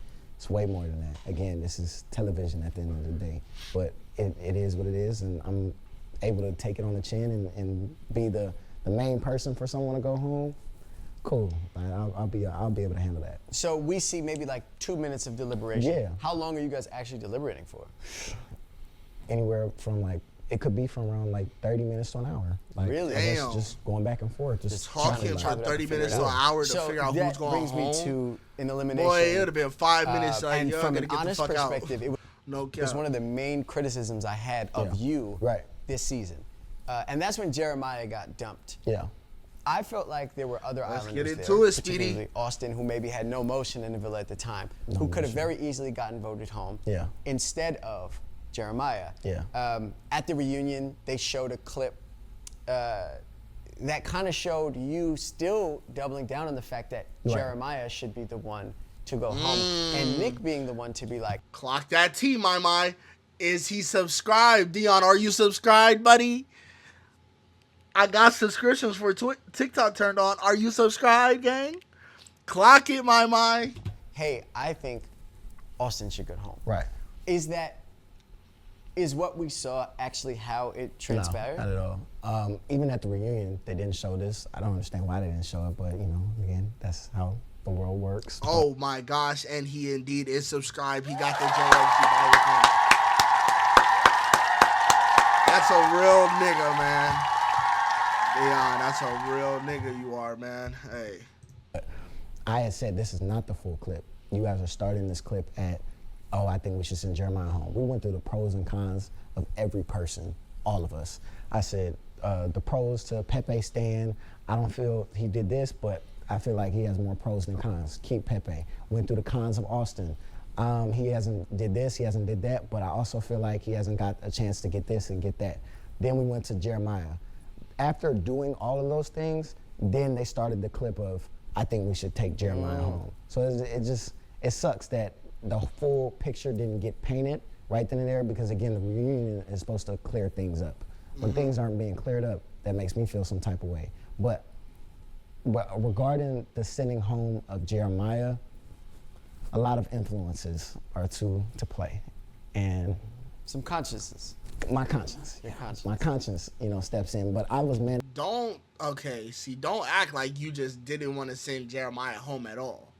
Let's not do that, because he wanted Jeremiah to go, but the producers were also playing a little bit of their little magic hand in there. Enough to admit to Jeremiah, like, look, bro, I apologize, because again, it's not personal. And I'm trying to get him to understand it's not personal. And we were able to have that conversation of us clearing things up regarding how he got sent home and the differences that we had throughout the season. And Mama, you don't gotta leave. Understood You where good, we were man. coming from. And actually, me and Jeremiah are super cool. And I hope to do a stream with him. And we were just talking about it last night. Like, yo, we gonna do some shit, or we can go hoop, we can go do whatever. Like, we super cool now. to Dion, where we get can on my understand chat, where we're coming Sharky. from, but I really Yo, what's wanted good, him to Abdul? understand that and that experience, that it wasn't an easy decision to just be like, send him home, or I'm hating on what he got going on. It's never been that, trust me. When I was watching it in real time, I was like, damn, this is some hate How do shit. you stream They on trying to both? get Jeremiah. It's a what's it called? It's an extension on your OBS you gotta get. It's a WebSocket extension that you gotta get on your OBS to add it to your vertical. You put the vertical camera on your TikTok live, and then you go live on TikTok while you're live on OBS on Twitch. Out the paint. And you can even multi-stream other ways too, but that's just how I do it. He got I motion. felt like a hater, and I even said that, and was like, look, this feels like some hating ass shit. Like, respectfully, like, yeah, it's tough. Ace is But definitely the fact fine that you too. said it was some hater ass shit, I'm Yeah. glad you acknowledged No, it. I Alright, know. I got Watching, you. I'm like, I'll this text is it to you Watching it later. and going through it felt like some hater ass shit. Okay. Yeah. The deliberation on whether or not to send Jeremiah home was between you, Taylor, and Nick. Yeah. At the time, Andrina had just come in the villa as a Right. bombshell. Right. I'm wondering, is there a world in which someone wanted to send Jeremiah home so that they could get to know Andrina? All I know is what is being shown to me and what is being told to me. Taylor had came to me on some, yo, Jeremiah is repeating the same cycle again with Andrina. Okay. Sound like Jeremiah, but I'll see for myself, and then if that's my experience, that's my experience. Boom, I'm seeing a little bit of what Taylor is talking about. I'm like, okay, but again, I have my own situation with Shelly. I'm more focused on that. But again, I do peep all the, stuff going down. So let me ask this in a different way. Yeah.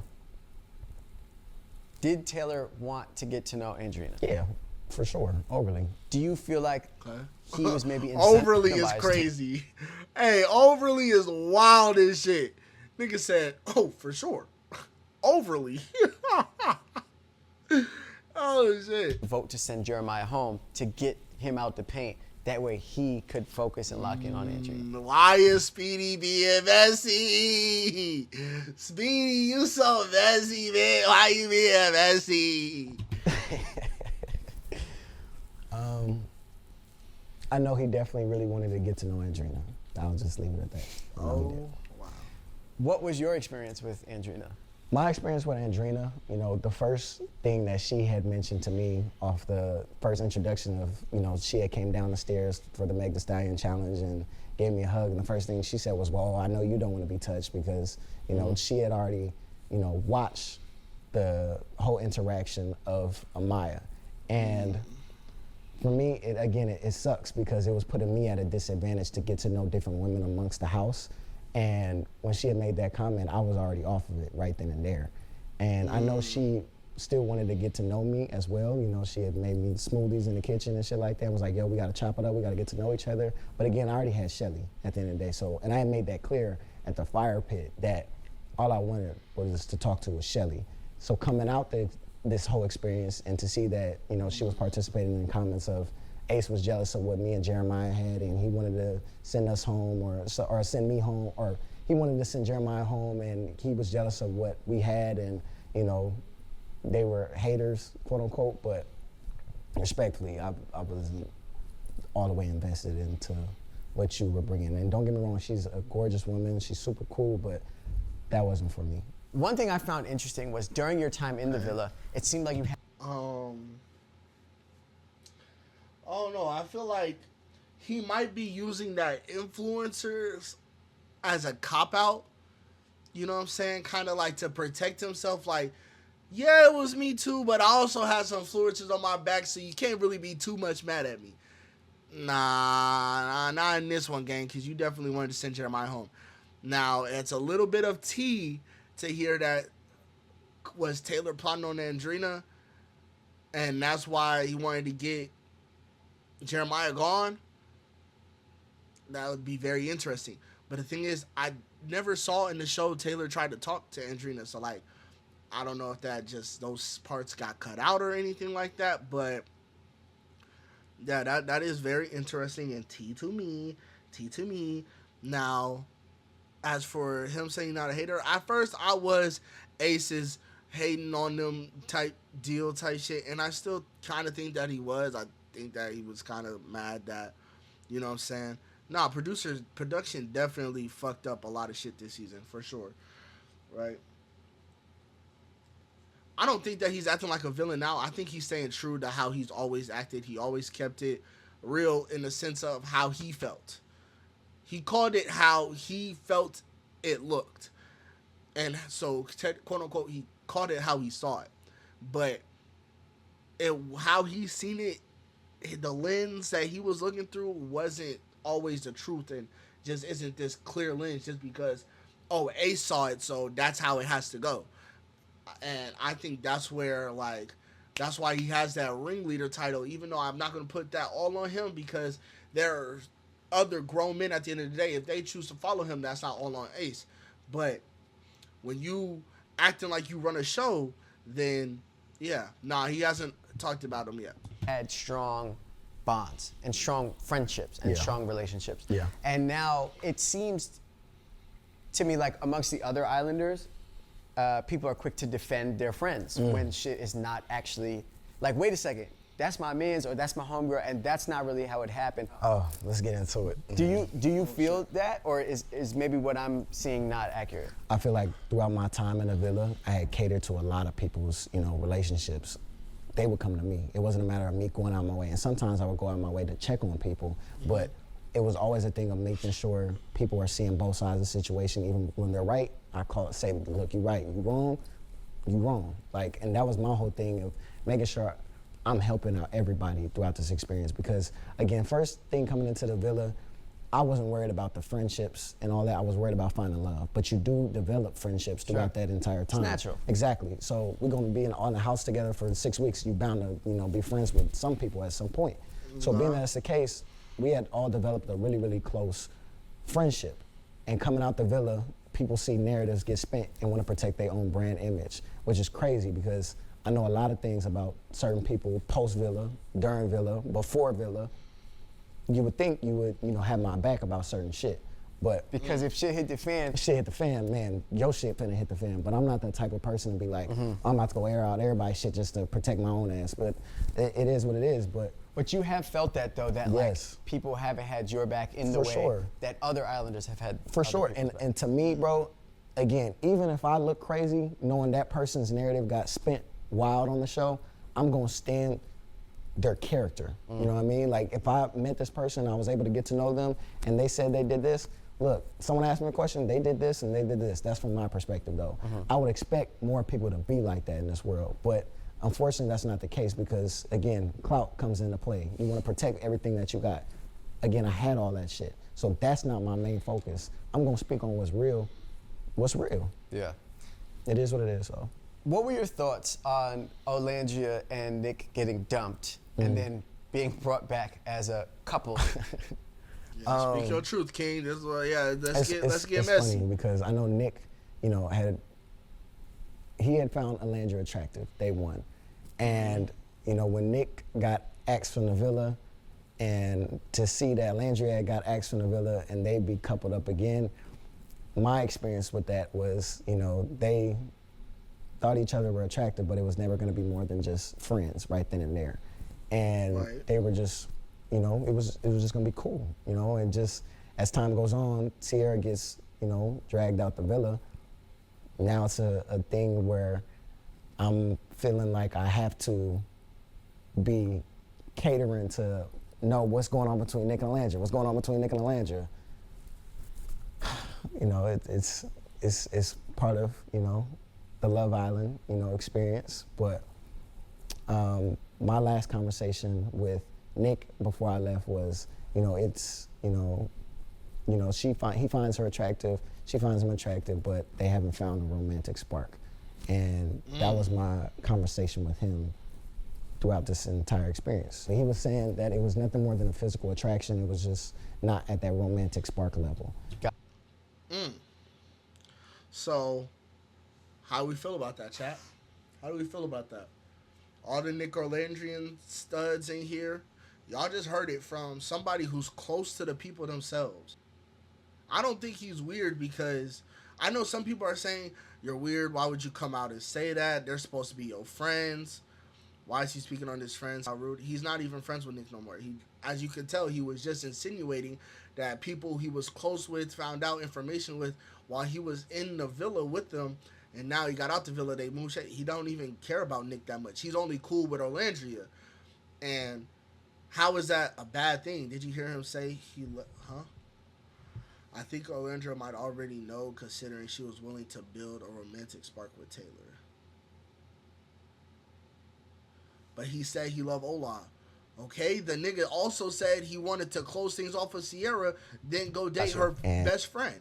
So what does that mean that he said he loved, or unless you're talking about Ace. So he was faking it when they were at Disney and so on. Who, Nick and him?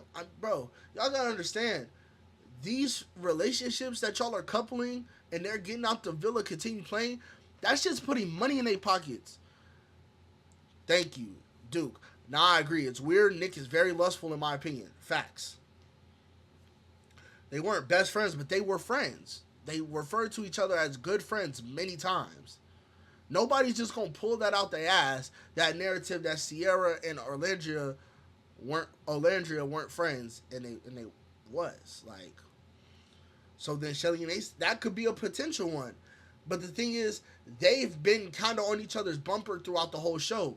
Nick and Nicolandria never were on each other's bumpers. Nick explored that connection right before he closed off with Sierra. Anyways, after exploring that, said ain't shit there. Then as soon as Sierra gets kicked off, he goes with Nicolandria. It's clear he just wanted to stay on the show. Of course he found Nicolandria attractive. Who doesn't? Nicolandria is a very fine woman. But he did not. Nothing was real. Nothing was real. He either lied about one of two things. He either lied about how he felt about Sierra, or he lied about how he felt about Nicolandria. He's lying about one of them. Because if he truly liked Sierra, when she got kicked off the show, he would have went with her. He would have been like, oh, there's no point. Or he would have kept it honest with the fans and the people. He would have been like, look, my partner got kicked off. I don't really want nobody else here, so I'm going to just be with Nicolandria because she's the only one available. But that's not good TV, nigga. That's not going to keep fans interested. That's not going to keep money in his pockets. So why not go with this potential other person who's a big character in the show and run it up with her? Crazy, you know what I mean? A lot of people on the internet felt as though there was like this brewing underlying romance between Nick and Nicolandria all along. Like, oh, I saw it. I could tell they were into each other. Yeah. As someone who was in the villa, did you see that? Like from the like, oh, they're gonna end up together, or they really feeling each other? Nah, because again, like. No. Fuck is y'all talking about? No. He would have just said, just like he said that influencers kept Taylor and Nicolandria together. Guess what? He would have said the same thing, like, oh yeah, Nick had one of her, he just couldn't push up on her because influences. He would have said that. He didn't though. No, you're a Nick lover, glazer, D-rider, gang. Like, we're keeping it real.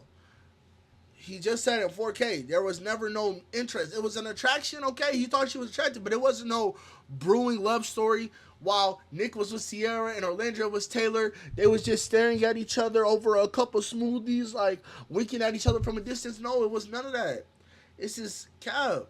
Like, come on now. It was all cap. They're playing the game, bruh. They're playing the game. First week is a little bit hazy. Everybody's trying to get to explore everybody, you know, and that's just that. But as time goes on, didn't nobody really, you know, see a connection brewing from that. And even when Nicolandria got X from the island and she came over back to the villa, they still had doubled down and said, yeah, nah, this ain't that. Ace Ben said people got out the villa and started moving weird. Nick being one of those people. Trust. They've been unfollowed each other way before the reunion. See all the commotion about now, I'm like, wow, it's crazy. Was it Nicolandria, baby, that didn't see Nick romantically, or was it Nick that didn't see her romantically? I feel like it was both. Like, I felt like Nicolandria has been very adamant on telling me what her type is, and like, yo, my type is this. I see myself dating this. You know, I've you know, experienced dating different, you know, backgrounds and stuff like that. They don't check it right now. I knew for a fact Nicolandria wasn't, you know, going to openly explore that, and I know the same thing about Nick. I know Nick finds Nicolandria attractive. Basing on Ace's perspective, Ace, he's giving quotes. Like, he's saying, people said this. If he's lying, somebody would have came out and said he's lying by now. Nick and none of them have said anything. I know he finds her gorgeous, but she is. Like, don't get me wrong, Nicolandria's fire, but I know it wasn't that anymore than, you know, what it was surface level. Because again, Nick had tested that connection. He said it wasn't enough for him, and he went back to Sierra. And then boom, again, Sierra gets axed, and now that's a thing. He's back with Nicolandria. Yeah. So, had Nick ever explicitly told you, yo, I'm interested in Nicolandria romantically? No. Like, it's always been a fact of she's attractive. Y'all want this man to be lying so bad. So what's it like for you now to come out the villa and like Nicolandria is like a movement now? As someone who experienced it firsthand, what is your reaction to Nicolandria?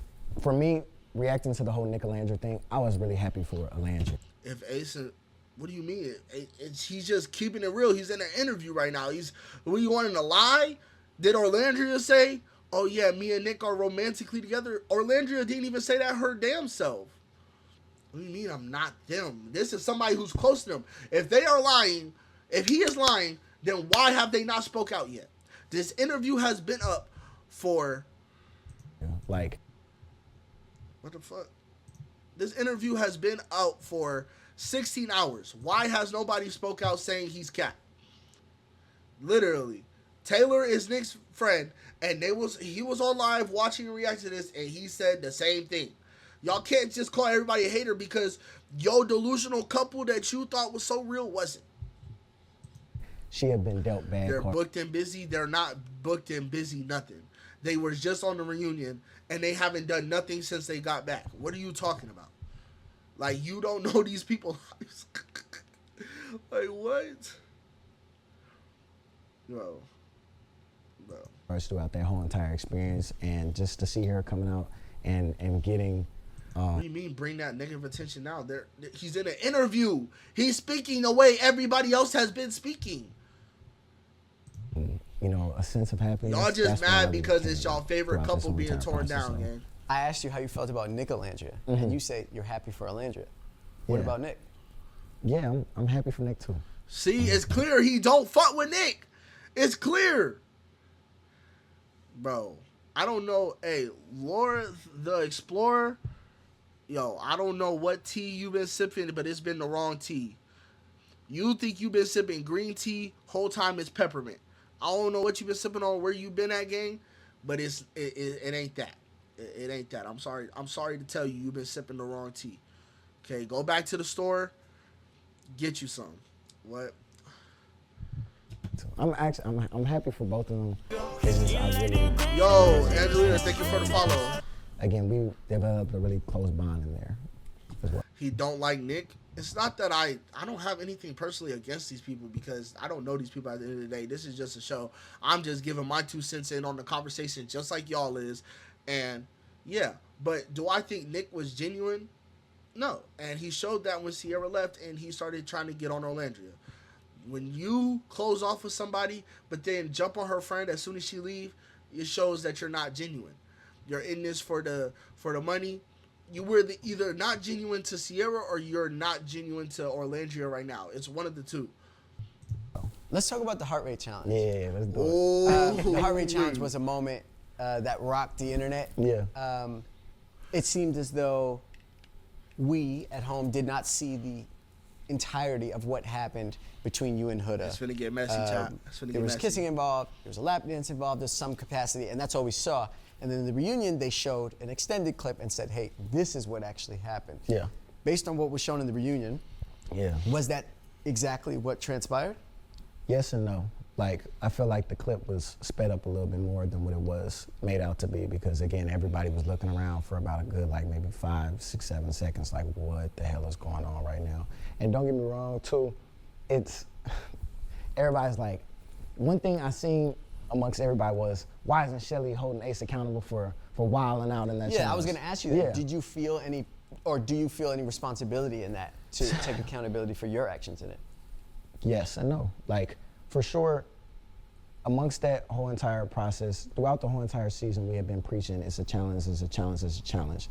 And that whole entire challenge was nothing different than what every other challenges was just kissing, trying to be passionate, trying to, you know, do sexy ass shit and all that just to get the points or get the win or whatever like that. So really that was the mindset I was coming from when it came to throughout that whole entire challenge. But then nobody can expect her to just lick from the damn near gooch up to the tip. Like that shit was crazy as hell to me. You know what I mean? So that's when I was like, yo, this shit is crazy. Now, afterwards, everybody's laughing and joking and shit like that.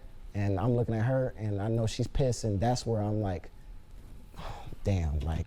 So my take on the heart rate challenge is Shelly's a hypocrite. And in the story, Shelly's a hypocrite. What I seen Chris do with that whipped cream was it not damn near the same shit that Huda did? Like, I'm confused. Like, when we all watched the reunion and we seen them all play the clip back and we see her coochie, first of all, when it was her turn, she rubbed straight coochie across Chris's face. So that's already that. So then to go when it's Chris and Huda's turn, where did he put that whipped cream at? Because I saw some head in between some legs from Chris and Shelly. So what are we saying right now? Account. That doesn't matter who had a connection. At the end of the day, this is a challenge right now. All these other challenges that they had when booties was smacking on niggas and kissing and pitting up against the wall, who had a connection and who didn't never mattered. It was just, oh, okay, this is your time to shine with whoever it ends up being, and y'all do y'all thing and do y'all want to and get out. That was the point, to raise a heart rate. That was literally the point. Do the most, raise a heart rate. This shit has become even more than what it's supposed to be. Like, for me, again, I'm looking at it from it's a challenge perspective, and I'm seeing my girl piss. And, you know, obviously, hey, Kat, I'm trying to tell you, man. Double back and did the whole thing with Chris and all that. So, but trust and believe, she held me. Anyways, back to the heart rate challenge. I don't like y'all just have this thing for Shelly and Orlandria, and I get it. They're black women. They're both beautiful black women. But at the end of the day, wrong is wrong. You can be wrong. Your favorite person, your favorite character can be wrong. And in this case and point, Shelly was wrong. Shelly was wrong for both of these instances with Huda. Now, I'm not a fan of Huda. I think Huda acted ass most of the whole season.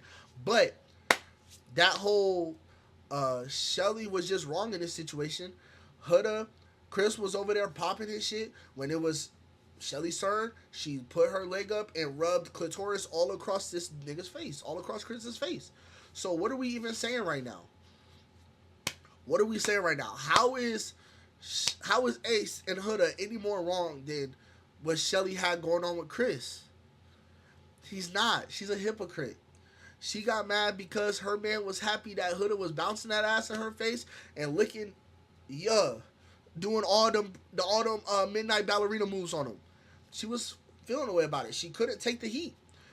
Shelly just don't know how to take accountability, and she hasn't took accountability for a large amount of things that she's done in this show. Even about the whole situation with Huda and Chris. She still didn't take accountability because on the reunion, again, they played the clip back, and Huda is clearly saying, hey, I like Chris, but I know you have a thing for him too. I don't have nobody, so I'm going to get Chris. You can still get a chance to explore him, but I'm going to explore him as well because I don't have nobody. Yeah, nah. Shelly, zero accountability in both the heart rate challenge and the Chris and Huda situation. So, and again, I have nothing wrong against Shelly. I barely liked Ace. Yo, Kat, thank you for the follow. I barely liked Ace.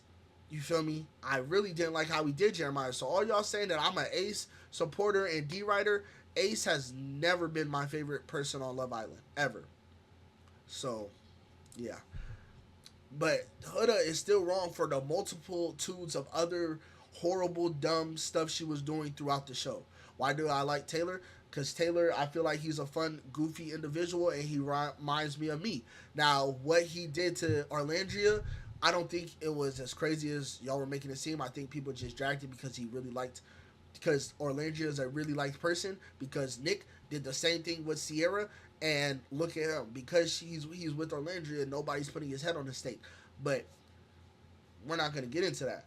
Taylor, I think he's funny. He's a good dude. He's goofy. He reminds me of myself. So yeah. Accountable for like a week straight and was on my ass about that whole entire situation. Y'all ain't see me with a smile for like 4 episodes. Like, it shit was tough. I ain't gonna lie. And then even when we had that conversation at the fire pit as well with all the boys. And again, if anybody's gonna vouch for me, they're gonna vouch for me. If they're not, but they can't say I'm lying. I had told them, look, I was uncomfortable, respectfully. Like, again, nobody can expect her to do some shit like that. So my thing is, I've been preaching boundaries throughout this whole entire experience. And at that moment in time, that's when we had pulled a Maya just to show there's no beef, because I already knew what the narrative was from the outside of different girls coming into the villa saying, oh, he don't like to be touched. We're not gonna touch Ace. We don't want to be involved with Ace. But then they got to know me, and it was a different story. So it was the same thing with the heart rate challenge. It was just me just trying to clear up. The problem isn't me being touched. The issue is me just stating boundaries. And at that moment in time, it was uncomfortable as hell. And people can get their heart rate raised from being shocked, surprised, trying to deal with the emotions of his girl right next to him. Like, it's a lot. So it wasn't a matter of me being sexually attracted to Huda. Like, don't get me wrong, the first few days, yeah, I was definitely trying to explore her, just like I was trying to explore everybody else. But I had made it very clear to her day 4, day 5, that this isn't that romantically. So the narrative, Ace enjoyed that, Ace wanted Huda alone this whole entire time, has never been that. I've been told her that, and that was my frustration with her, is you keep pushing and feeding into these little narratives of that, oh yeah, I was attracted to Ace. I just had a conversation with you the day before that it's not that, and it's never gonna be anything like that. So the fact that you keep pushing this narrative on that I was on you, it hasn't been like that. One thing I will challenge you on. Yeah. You said you felt uncomfortable during. Y'all ain't never smiled. Like, you know, people deal with being uncomfortable in different ways, right? This is just me playing devil's advocate. I got the bag, I ain't showing my hand. I take your hoe and put her in the line. Yo, Kat, thank you so much for the roses. Ari, thank you again for the roses as well. Thank you for is that a dinosaur? I can't see my mouse wheel is, but Kat, thank you for the gifted. Ari, thank you for the gifted. You looked in. y'all know people can be uncomfortable, right, and smile. Like, people deal with it in different ways. Like, uncomfortable conversations. I know somebody, I've dated somebody where, like, when I would bring up stuff that, like, uncomfortable conversations, like, it's not necessarily that they're bad or they're guilty of whatever we're talking about, but it's just, like, makes them uncomfortable and they just start smiling and cheesing. Like, when I'm around my family and they bring up my relationships or a girl I'm talking to or me having a crush on somebody, I even still to this day now, like, I smile because I'm, like, mad uncomfortable and shy about that shit. So I'm smiling, like, yeah, the bitch started asking my face and it's just like, damn, this is, like, really happening right now. Like, because if a girl, let's switch the shoes and the feet for a second. If a girl was getting, like, really grinded on at a party by a man, right? And, you know what I'm saying, in the moment, it looks like she's enjoying it. And she go back and tell her story, and she's like, that made me really uncomfortable, and I felt like I was groped or almost SA'd, you know what I'm saying, in a way, and kind of, like, harassed. And, you know what I'm saying, y'all women would be defending her, saying, oh, you can be uncomfortable and smiling. That's what she thought in the moment. Whole time she didn't really want it. She was just playing into it. Y'all would find every excuse in the world to defend her. But because, Bobby, thank you so much for the follow. But because this is a situation with a person y'all don't like and y'all want to find an excuse to be mad at him, y'all going to say this is BS. But this could truly be how he's feeling. I don't know if he's lying or not. But his excuse is valid. You can be uncomfortable and smiling. Like, people show different ways of showing uncomfort and nervousness. I looked into it, and don't get me wrong, I was smacking the basketball. And not keeping the same energy for Nick. We have multiple people saying that it's not, well, not multiple people, but he's saying somebody who witnessed it and heard it from the person himself say he doesn't like Orlandria. And there's different actions. Yo, thank you for the roses. Thank you so much for the roses, Kat. Thank you for the roses. He only got uncomfortable when he realized Shelly was mad. I don't think that's fair to say. Yo, Laura the Explorer, you are, like, been my biggest chatter and hater at the same time, gang. Just say you love Nicolandria. That's all you gotta say, is that you're a Nicolandria lover. Like, just say that. Again, I'm going into it with the mindset of it's a challenge and everybody's just trying to have fun and do that shit. Sure. But again, I completely can see how that looks and why I should be held accountable. No, trust me. Again, there you go, drinking that fucking peppermint tea, thinking it's green tea. You're drinking the wrong tea, sus. You're not clocking no tea. You're drinking peppermint tea and you think it's green tea, and it's not. I'm sorry to tell you. Go back to CVS, get you some green tea. Shoot, get you some sweet tea. Cause you're drinking peppermint, babes. It's not good for you. Shelly done went through all the emotions with me when it comes to that. Huda, coming out of the villa now, is amongst the most popular. Yeah. Her follower counts, I think, surpass everyone else who's on the show. Yeah. Her fan base is very loyal. Yeah. Do you feel as though these friendships that she has outside of the villa with the other Islanders are organic? I feel, as our time in the villa, everybody went through the same experience, you know, in some shape or form. As far as dealing with Huda, everybody went through the same experience with that. Everybody was adamant on telling their opinions about her, and to come out and everybody sees just a little bit of clout, you know, new friendships. Did you watch this before the live? Because he answered some shit you're not aware of. No, I did not watch this before the live. Why would I watch this, then go live and react to it? That would be the whole point of a reaction. And new things don't want to get spoke on because they don't want to be attacked by a certain fan base. Me, I don't give a damn, respectfully. So if you're going to speak on something, stand by that in the villa and outside the villa. You don't got to be friends with anybody to get a, you know, what's the word? Alliance going or allegiance going, you know, with certain Islanders to step your shit up. Honestly, go put in the work and build your own following. Hey, Ari, just let Laura. Hey, Laura feels empowered right now. That's just me. She feels like she based on what you're on top of the there, world. What is your relationship with Huda now? We don't have a relationship, honestly. It's just certain things I don't respect, and I'm guaranteed there's certain things she probably don't respect from me, and we just see it as that. But what don't you respect? I just didn't respect how she was moving, as far as, like, you know, either being sneak comments or to just interact. you know, her demeanor. I got the bag, I ain't showing my hand. I take your hoe and put her in the line. My bad for the pause. I wanna Yo, talk Cap. about Oh my gosh, 117 roses. Thank you so much, Cap. Thank you so much. Thank you so much. Thank you so much for the roses. You're a beautiful person, Cap. Thank you. I appreciate you. Yeah. You are, how tall are you? You know, some could argue I'm 6'6", you know, 6'5", you know, things like that. But, you know, I like to keep myself at a humble 5'10". Okay. Yeah. It seemed to be a conversation that Yeah. took place a lot. Ace, we've been over this at the beginning of the video, gang. You are not 5'10". I'm gonna need you to stop repping that set, gang. Cut that shit out now, bro. Relationship, honestly. It's just certain things I don't respect, and I'm guaranteed there's certain things she probably don't respect from me, and we just see it as that. But What don't you respect? I got the bag, I ain't showing my hand. I take your hoe and put her in the line. as far as like, you know, either being sneak comments or just, you know, her demeanor, or just, you know, certain things that's just as a person I didn't respect it, you know? I want to talk about your height. Yeah. You are, how tall are you? You know, some could argue I'm 6'6", you know, 6'5", you know, things like that. But, you know, I like to keep myself at a humble 5'10". Okay. Yeah. It seemed to be a conversation that Yeah. took place a lot Yeah. over the course of the season. Yeah.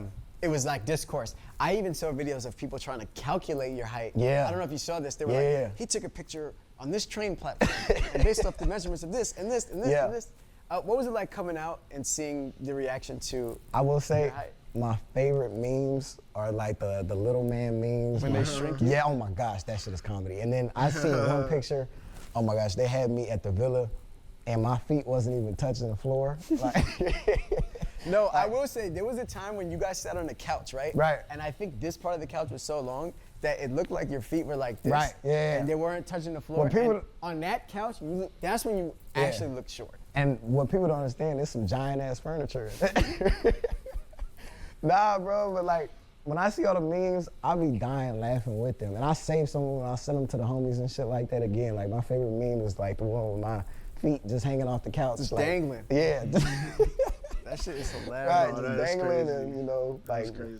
damn near off an edge at that point. But, I love the conversation. Because when people see me in person, they're like, damn, they did you wrong on the show, yo. Like you actually are 5'10". Right, exactly. But again, I encourage all of it because at the end of the day, you still got my name in your mouth and you're still pushing my algorithm. So Right. I appreciate the height conversation. The premise of Love Island is to find a connection. Yeah, To find love. yeah, To find and build a real relationship. yeah. You did that, and then you got dumped from the island. Mm-hmm. What was your reaction to that? Finally, honestly, like I was ready to go home week 2, and I made that known to everybody that I'm not feeling this whole entire experience. But really, the whole experience taught me how to really form a connection with somebody, go through the ups and downs, and really just take shit head on in relationships. I'm so used to, you know, all right, you know, Vivian, thank you for the follow. I'm dipping, you know what I mean, and keep it peak. But this whole entire experience taught me how to grow with somebody through the rights, the wrongs, the good, the bad, the ugly, the everything, you know. And once I found that person who I feel I could share that with, I was ready to go home. Could give a damn about a prize, could give a damn about the recognition, you know what I mean? What we had, it was real, you know what I mean? Do you feel like the other Islanders felt like the correct couples made the finale? The conversations have been behind closed doors that certain couples shouldn't have been in the Final Four. And when we get in front of cameras, you know, especially at the reunion, they didn't show this clip, but it happened, is, oh, the Final Four should have been the Final Four, and everybody who got voted to the Final Four should have been there. And, you know, it's crazy because it's supposed to be your friend in the process saying that. Who said that? Nick. Yeah. Ah. Yeah. Oh, shit. See, look. Shit getting messy. Look, I'm not paying attention and shit. Reunion, they didn't show this clip, but it happened, is, oh, the Final Four should have been the Final Four, and everybody who got voted to the Final Four should have been there. And, you know, it's crazy because it's supposed to be your friend in the process saying that. Who said that? Nick. Yeah. And this is what he was talking about. Nick came out the villa saying weird stuff, and it's just like, if that's supposed to be your man's, than have your man's back and be like, he could have at least been like, yeah, it was a little sad that it got to send him go home, but that's just how the show went. No, he said, no, the people who should have been there should have been there. Like, that's kind of shady. Because if Lord knows, if Ace came out and said that, y'all would have been like, yo, Ace is shady as hell and he's mean and he's evil and stuff. So let's keep the same energy for everybody. Yeah. So Nick said, oh no, the Final Four that America voted for was the correct Final Four, excluding you and Shelly. Right. Interesting. Which is perfectly fine, but it's like, that's not the conversations that we have behind closed doors. Right. And again, we get in front of. So you telling me, oh, bro, this basically what Ace is saying. You told me, oh, bro, you shouldn't have been going. Like, you should be here with us. You should be in the Final Four. Y'all should have been, But then when we get out the villa, you go online and say, the Final Four was the Final Four, and it should have been that, and da da da da. That's weird. Don't tell me and act like you want me to be there, but whole time you feel like, nah, that's what it should have been. Either you're lying to me or you're lying to the people. Either way, it's weird. Come on now, like, what are we saying right now? Cameras and That's not what you said to me. Exactly. You tell me one thing, you tell the internet something else. It looks weird whether you're lying to me or you're lying to the internet. But I'm your friend though. These people on the internet don't know you. I'm supposed to be your friend. So this is clearly what sparked the difference between now Nick and Ace being cool. Well, like they would say one thing and then in front of the cameras it would be a different I feel like conversation. majority of the cast though, it was like that. Like I've had people's back. It's not that deep, with but no if it loyalty was towards those Ace, people, I still y'all have would them have been. back in If process. it was Ace talking And about Nick and again, from the Nicolandria leaving cameras, early, it's either y'all would have been silent mad. Or So you can't say it's not that staying deep. in something else that you know is not what it is. Yes, you behind would, the scenes. Laura. It's okay. Bro. At some point, it appeared I got a as mod in viewer here. that Oh my there was a gosh. cold sore breakout in the villa at some point. Did that happen? I ain't get no cold sore. Did you see cold sores in there? A couple of them. How did you, with so much kissing involved, how did you not get one? How did I not get one? When I was watching, I'm looking, I'm like, wait a second, what is that there? And then I thought I saw, you know? Yeah. Shit. You know, for me again, I'm very clear. I don't give a damn. Nick wasn't addressing Ace with that statement. When you're saying the people in the Final Four should have been in the Final Four, knowing that they're not in the Final Four, that's shady towards them, whether you're intending it to be or not. You're saying Amaya Bryant, Nicolandria, that should have been, and whoever else should have been the Final Four couple. Meaning Ace and Shelly, who went home and who were not in the Final Four, did not belong there. But you're telling me I belong there. That's weird. I don't think y'all understand how a friendship goes. Don't tell me, hey, you support me and you think this is a good idea and you really feel this way, and then you're telling other people, nah, don't, da-da-da-da. Like, that's weird. Like, you're supposed to be my friend. I'm talking about sensitive. That's not sensitive. That's... What? Y'all are saying Ace trying to be shady? No, that was shady. Like, what Nick did was shady. But y'all love Nick because he's with y'all Queen Orlandria. Like, I'm gonna ask you, yo, do you have anything you wanna let me know or stuff like that? But you ain't seen no cockroaches around my lips, so. These are some serious questions. Cool. And I'm hoping you're gonna be honest with these. I've been honest since day one. Honest is the wrong word. You've been honest, but there are certain things that you've withheld and have spoke carefully about. And these are some questions that I want to give you the opportunity to speak bluntly and openly to the extent that you feel comfortable. Austin was accused of having cold sores as well. Shelly and Y'all knew Nicolandria that, right? were said to have been bullies. That's a narrative that we Let's saw get into it. Let's get into it. The internet, I did not see that whatsoever. Yeah. You were in the villa, I Right. was not. Did you find Shelly and Nicolandria to be bullies, particularly to Huda? I feel like throughout that entire time in the villa, Alandria and Shelly held themselves up like the queens that they are. I feel like the black people on this show found themselves being therapists to other people's couples. And that was the toughest thing for me because, again, a lot of the shit I didn't give a damn about to talk with somebody else. Of course, I'll care. Of course, I want to be there for somebody. But I'm here to find my own connection, respectfully. And being that that's the case, I feel like they were put in a situation to where they had to constantly not lash out because they were going to be looked at crazy. But real world, like, this is some lash out type of You shit. think You know what I Ace mean? And for is them, jealous of Nick because he's with I feel like Nicolandria? they did the You're best that any woman, living a black in woman Looney can do, Tune land. especially like being in that villa, and they held it down. And I would support anything that they do. So no bullying. No bullying, none of that. Do you feel like the narrative that was painted around you, Olandria, and Shelly specifically was the way it was because of your racial identity? Do you feel like because you're a black man, because they're black women, the edits that you guys got was different than your counterparts that are not black? Speak on it, Speedy. Speak on it, Speedy. For me, as a black man, I know I constantly have a target on my back, you know, and I gotta be okay with that. But in this situation, I don't want to play the, oh, I'm black, so that's why they're painting me this way, because I don't ever want to move throughout life like that with the whole victim mentality. But what I will say is it was a lot of consistency amongst, you know, the black couples, amongst, you know, black people in general throughout this whole entire process. And you gotta just take that on the chin. I feel like as black people every day, we take shit on the chin and we just keep the shit moving, because that's how we were raised to be. You know, we can't dwell on the past. We can't dwell on what we haven't been given, what we haven't earned, or we have to earn damn near everything in this life. And I feel like we've been cool, level head, and not letting anybody get us bent out of shape, you know. Olandria revealed on the reunion that she was the target of racial epithets and blatant racism. Yeah. She pressed Huda on the fact that Huda did not intervene. Do you feel like Huda could have stopped the racism that Olandria was receiving? Coming out the villa, I don't be on social media often. But when I do scroll on social media, certain shit will pop up on my For You page. The blatant racism that Olandria had endured and Shelly had endured was completely out of pocket. And the comment section was nothing but Huda this, Huda that, Huda this, Huda that, Huda this, Huda that.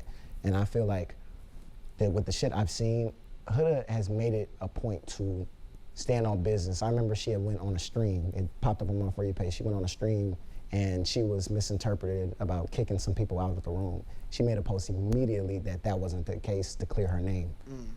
You just spent 6+ weeks with these women who are facing backlash amongst racist ass people. And the comments are spamming nothing but your name. If I were you, I would make it a point to be like, look, I don't stand for none of that shit. Because you had the capacity to do it. Right. You've done it time and time before. Facts. But you chose not to do it. And chose not to. And a lot of people are like, oh, well, she didn't post it, so I feel like that's a sucky way to go through our life. Yeah, how I feel about the Huda and the whole, you know what I'm saying, standpoint of Huda not addressing her racist fans, I feel like she definitely should have. You know what I'm saying? Her excuse of I was bullied too was not valid. It was not valid. Now, Huda faced backlash as well. Even though she had the biggest fan base and, you know what I'm saying, Huda got a lot of hate. Now, was it deserved? Some of it was, but at the same time, there were some things that were very unnecessary, like Huda getting CPS called on her. That's crazy. Shelly and Olandria's fan bases are responsible for that, but did they make videos coming out defending and stopping that? No. So it's just like, the pot can't call the kettle black. Both fan bases did bogus ass shit to each other, and they both should have came out and been like, yo, hey, this has to stop. Shelly and Olandria need to be like, yo, y'all gotta stop being so crazy. Like, y'all calling CPS on this girl and her kid ain't got nothing to do with us and ain't nothing wrong, and what they got going on over there, which is serious. CPS is super serious. Racism online is serious as well, but it's online. CPS is a dead ass affecting households. So I never saw Shelly and Olandria say anything about that. If I did, that's wrong. They called ICE on Maya. Like, that's crazy. Like, stuff like that is wild. Like, racism online, it's online. As long as it didn't get carried on to in person, these aren't online things no more. When you call ICE and you calling CPS, that could affect real life things. So if Olandria and Shelly did speak on it, okay, good for them. That's good. Then it's just Huda that needs to be held accountable, and for her not speaking on what her fan base did. But you know what I'm saying? If they didn't speak on it, they're both wrong. If they did speak on it though, then it's just Hood'a wrong. My girl had made a post saying, I don't stand for hate, I stand for peace.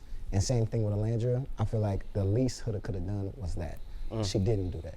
And it's okay, but again, that's why I feel Nicolandria like and them did that. they were Stand for peace, not for hate. That's something.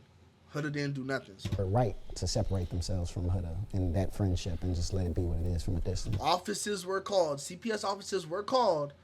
But of course, the CPS isn't going to actually go and act on these things. They obviously are going to go do their homework. They know this girl is a big, famous online person, and they know it's just fan bases trolling and hating. You know what I'm saying? Of course, something wasn't actually done about it, but CPS offices were called. ICE's office were called. Today, Yo, Rico, thank you for the who follow. would you consider to be your friend from the villa? Who I consider to be my friend is the people who support me out loud and not who are behind those closed people? doors. Nicolandria, obviously me and Shelly Moore are friends, and Taylor. That's it. Brian calls to check in on me from time to time to make sure I'm straight, and that's it. So, me asking you who your See, friend Nick was nowhere in there, right? Nick is nowhere in there. He don't fuck with Nick. So all y'all saying he's weird for telling on his friend like that, he don't fuck with Nick. He don't give a fuck. He kept it real. Nigga, you wanted to be weird, come out the island saying the Final Four was the Final Four. Now I'm gonna be nicolandria and say you don't even really like Orlando. friends are, and you name Nicolandria, Taylor, and maybe Brian. The glaring omission there is Nick. Yeah. Why is Nick being mentioned again? That's why. Because it was obvious where it was gonna go. Laura, like what? And don't get me wrong, like me and Nick are cool, but like to say we are super, super close, like we were in the villa, it's not the case, because again, certain instances, I take a look at it for what it is. Coming out this villa, I've seen a lot of people not stand behind what they say and let narratives continue to spin. The people who stood on what exactly happened in the villa after having all the conversations said today to when this interview drops, this is who my current people who are close to me. I respect Nicolandria, I respect Shelly, I respect Jeremiah, I respect Brian, and I respect Taylor. I'm not super, super close with everybody like that coming outside the villa because I just see certain things on the internet which I don't respect. And I know you probably about to ask me about the whole Nick is not a part of that equation. It's just, again, certain things I don't rock with. I feel like if you're my friend behind closed doors, you're gonna be my friend in public. Sure. And again, we all have fun, we joke, we troll. I seen he did a whole tattoo thing, funny as hell. But when it comes to the serious shit regarding my character, that's the things I take serious. And you feel like he didn't stand up for you and or silence narratives when he had the opportunity. And I told him that. I told him, I said, yo, I feel like the answer that you gave was just mad PR, and I didn't respect it. And he was like, well, I'm pretty much over it. So I was like, okay, cool. He said, I'm pretty much over it? Yeah, I'm pretty much over the whole thing. Like, How he so speaks like on for it. me, this is my life, respectfully. Right. It's not something for you to just be over when I'm receiving these narratives and it's then going to dictate what my future looks like. And Right. he's just, Are y'all saying that, you know what I'm saying, Ace is so sensitive and he's this crybaby now and Nick and that, sir? I don't think y'all understand. When you're supposed to have a friend, right? I don't know if y'all have real friendships. If you're going somewhere and you're with a different group of people and you hear them speak on your friend and you don't defend your friend and your friend finds out later on that these people spoke bad about you and spoke bad about me and you as my friend did not stick up for me and say what you were supposed to say, you are a bad friend. You are now weird. You have every right to feel like that as that friend. So this is what Nick is saying. Mick is basically saying, I mean, not Nick, Ace, this is what Ace is basically saying. Ace is saying like, yo, we supposed to be cool, we supposed to be locked in, but when all these internets, these rumors and stuff were said about me, where was my defense? If you're supposed to be my brother, you're supposed to be my mans, you just let these narratives go on. The same way Shelly and Nicolandria are mad at Hood'a, like you supposed to be our friend, but you're letting racism and stuff just spread out throughout your community. No, it's not just over that. It was other things too. He said character. Final Four has nothing to do with his character, at least. So I'm assuming Nick said some other things. No, Nick didn't say other things. Nick just didn't defend. You know when people say no answer is an answer, no reply is a reply? If my friends were around people and they spoke bad about me and I found out my friends were around while these people were speaking bad about me and my friends said nothing, I'm not messing with them no more. Like, they're weird to me. Now, you might as well been exactly what they was to me because that's weird. That's weird. So I can understand him not being cool with Nick no more because it's like, hey, you let this propaganda, all these rumors, all this stuff go on about me and you ain't even bat an eye to defend me. Just over it. Yeah. With that being said, do you feel like There is 10 Nick's minutes left, relationship is real?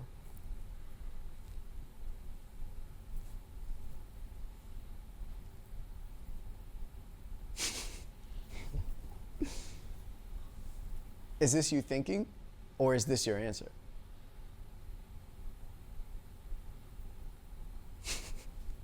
I'm going to assume that that's your answer. Mm-hmm. Right. Is that tough for you because Olandria is someone that you consider to be a close friend? Yeah. Yeah, it really is tough for me because, again, she just came out here for Shelly's birthday and we all spent a time together at the club and we all kicking and shit like that. So I have a lot of respect for Olandria. But, again, from the last conversation that I've had with, Nick, it was a matter of it's not a romantic spark. They just, you know what I'm saying? They find each other attractive. Nick and Olandria's relationship, you've expressed in silence, you've expressed your opinions on that. Mm-hmm. Do you think that the other relationships that have come from Love Island are real? Yeah, Taylor and Clark, I know that's for sure real. And the other ones, not so much, or? See, y'all saying he's a hater on Nick. He's just hating on Nick. He's so jealous. They hate. He's doing the same thing. He's keeping the same energy for everybody. He's keeping the same energy for everybody. All these other couples make too, and it's clear that Taylor and Clark are literally a real couple. Nobody else on the internet that came out the show are doing things like Taylor and Clark are, except for Shelly and Ace, and maybe Nick and Olandria. But it's clear the game that Nick and Olandria are trying to play. So let's stop with the Ace is being a hater. Ace is biased. Ace just doesn't like Nick, so he's throwing their friendship under the bus and all this stuff. No, he's clearly keeping the same energy with all the other people except for the only other true couple, which is Taylor and Clark. Do you think people are aware of the benefits to being in a relationship coming out of 100%. 100%. I feel like when people come out this villa and they see, a certain community rocking behind. See, you, I wouldn't say Olandria is jealous of Clark. ships. I wouldn't say that no They're more. like, okay, maybe let's at take one point advantage in of that time type of in the thing. show, It's but just not like, anymore. I wouldn't say that. you're going to face yourself in a world of problems, i.e. breaking up, Sure. i.e., arguments, i.e. now you got to put on the front for the public like you rock with your partner still and you want to go explore other people in real life, you know what I mean? So that's on them that they're going to have to face at the end of the day, but I don't move like that, and that's why I was very intentional with my time in the villa because I knew, obviously coming outside, people are going to have opinions on relationships, so I'm going to be very, very, very intentional behind finding this relationship. Coming out of the villa now, you and Shelly seem to be in a very happy situation. Yeah. Is it safe to call that a relationship? Is that your girlfriend? Not yet. But the thing is, when people was, going back and forth of Ace is scared of commitment, he's too young, yada, yada, yada. First off, number one, I feel like the whole age conversation is silly as fuck to me because I feel like I've been through a lot of shit that not the average child is gonna go through. Mm-hmm. And it causes you to mature a little bit faster in this life. And respectfully, it's not other people's relationships, so they can mind their own damn business. And on top of that, as far as me asking her to be my girlfriend, I've never been pressed by no nigga, never been pressed by any woman in this life to do something I don't want to do. Unless we're talking about my time in this experience, you know what I mean? But unless your conscience was unless my talking. conscience, you know what I mean, was talking. But that's just been my MO, so I don't feel the need to have to come to whatever everybody else is saying to do. Yeah. What now, Ace? What now? The Love Island experience, I'm sure, based on how it seems you went through this. You're ready for this chapter of your life to be over. It seems. But what now? What's the next phase? Honestly, So, him and Shelly aren't official, and that can strike as odd to some people. Why aren't they in a relationship yet? I don't know. That's only a question for them to answer. Now, some people don't need to feel pressured by titles. You know what I'm saying? I know people who right now are in a very Regina, thank you for the follow. I know people who right now are like dating and like they're basically boyfriend and girlfriend. They say I love you to each other, but they haven't put that official title on it together. But they're loyal to each other. They sleep together. They damn near live together almost. And some people just are like that. Some people be fully committed to each other for 6-7 years, but they refuse to make it, put legal documents on it and be like, yeah, we're married. So, you know what I'm saying? I'm not being biased. I see somebody clearly in the comments spamming bias. I never had a problem with Nick and Orlandria not being an official title. The problem with Nick and Orlandria not being together, I have no problem with that. That's not why they're not real, because they're not in an actual relationship. The problem with Nick and Orlandria not being real is that it was never a real connection in the first place. Just because Ace and Shelly are not in a relationship doesn't mean that their connection is not real. Because you can tell through the show how Ace always had Shelly's name in his mouth and Shelly always had his name in her mouth, that they clearly had a wanting for each other in a connection. That never happened between Nick and Orlandria until Sierra got off the show. How do I know? Because somebody who was clearly on the show confirmed that, and Taylor also confirmed that Nick had no interest in Orlandria for majority of the show until Sierra left. He explored it. How do I know? Nick said it. Nick explored the connection. They kissed before he locked it in with Sierra and said, there's nothing there. This is just a friendship. So now what y'all got to say? Nick said it his damn self. Like, why do we ignore the signs? Why do we ignore the signs? Nick and Orlandria said it themselves before Sierra left. Let's explore this. See, it's there. They did a long-ass, lustful-ass kiss and soul ties. And guess what happened? They said, nah, this is just a friendship. So what are we saying? He backtracked. Now he backtracked and said it wasn't enough for him. Why did he backtrack? To convince the fans. To convince people to still think that they're real. Now he's playing the game. Now he's in it to win it. Now they're off the island. Now he sees Nick Nicolandria getting sponsorships, brands, putting money in his pocket. Fans believe, like, come on now. Like, now once shit gets outside the villa, there is no why are you still lying? Because the money puts money in their pockets. What's next for me is putting God first, which I've always done throughout my whole entire life, so I could have an idea of what I want to do as far as acting, modeling, working with certain brands, giving back to my community, and still keeping those same values I had before going on to the show. Whatever God has planned for me, that's what I want to do. And whatever my path aligns with him, then we finna do. Beautiful. So, yeah. My last thing, and you can be honest, do you regret going on the show?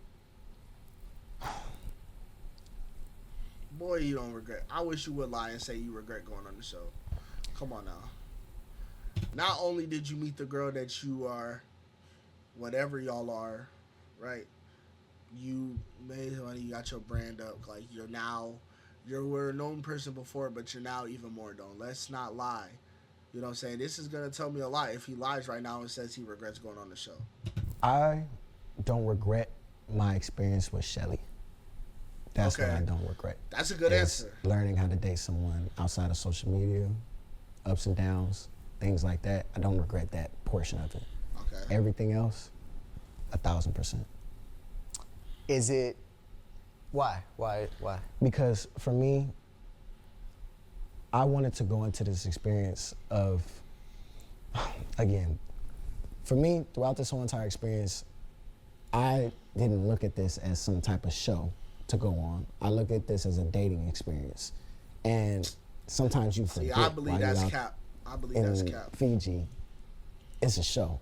And they try and get you to get out that mindset of what's going on back home, what's going on in this thing, because at the end of the day, the chick has to be entertained. I didn't sign up for the entertainment portion of it. I signed up to get to know someone full through and through. And to come out this experience and see, again, that wasn't the main focus. It was mainly focused on drama, and I felt like that being in there. I said, like, why do I always feel like I'm amongst this drama shit? Like, I don't even care enough to be in this conversation. I don't even care enough to talk about someone else. But again, a lot of influence come to play, and when that's the case, I don't feel this is authentic to me. And I've been authentic since day one coming into there. I'm gonna be unapologetically me throughout this whole entire experience. And can't nobody in that villa who was actually there say Ace was faking it for this, Ace was faking it for that, because they know my character. I have no problems apologizing to people. I have no problem standing on business, admitting, like, look, I was wrong about this, and this is how shit should go now. I have no problem speaking my mind. That's all I'm saying. I don't have no problem speaking on the real. And it seems like America had a problem with that. You know, me just speaking on what it is. Fuck them. It's like, when they asked me to come on this show, they knew everything that they were getting. They were getting a confident person who stands on business and expresses himself very clear and concise, and who's on here for the right reasons. Because you couldn't claim that I was on here for anything else. Looking at my portfolio. Right. You can't. So being that that's the case, to see coming out that it was the complete opposite of my character, knowing that you asked me to be here, I feel some type of way.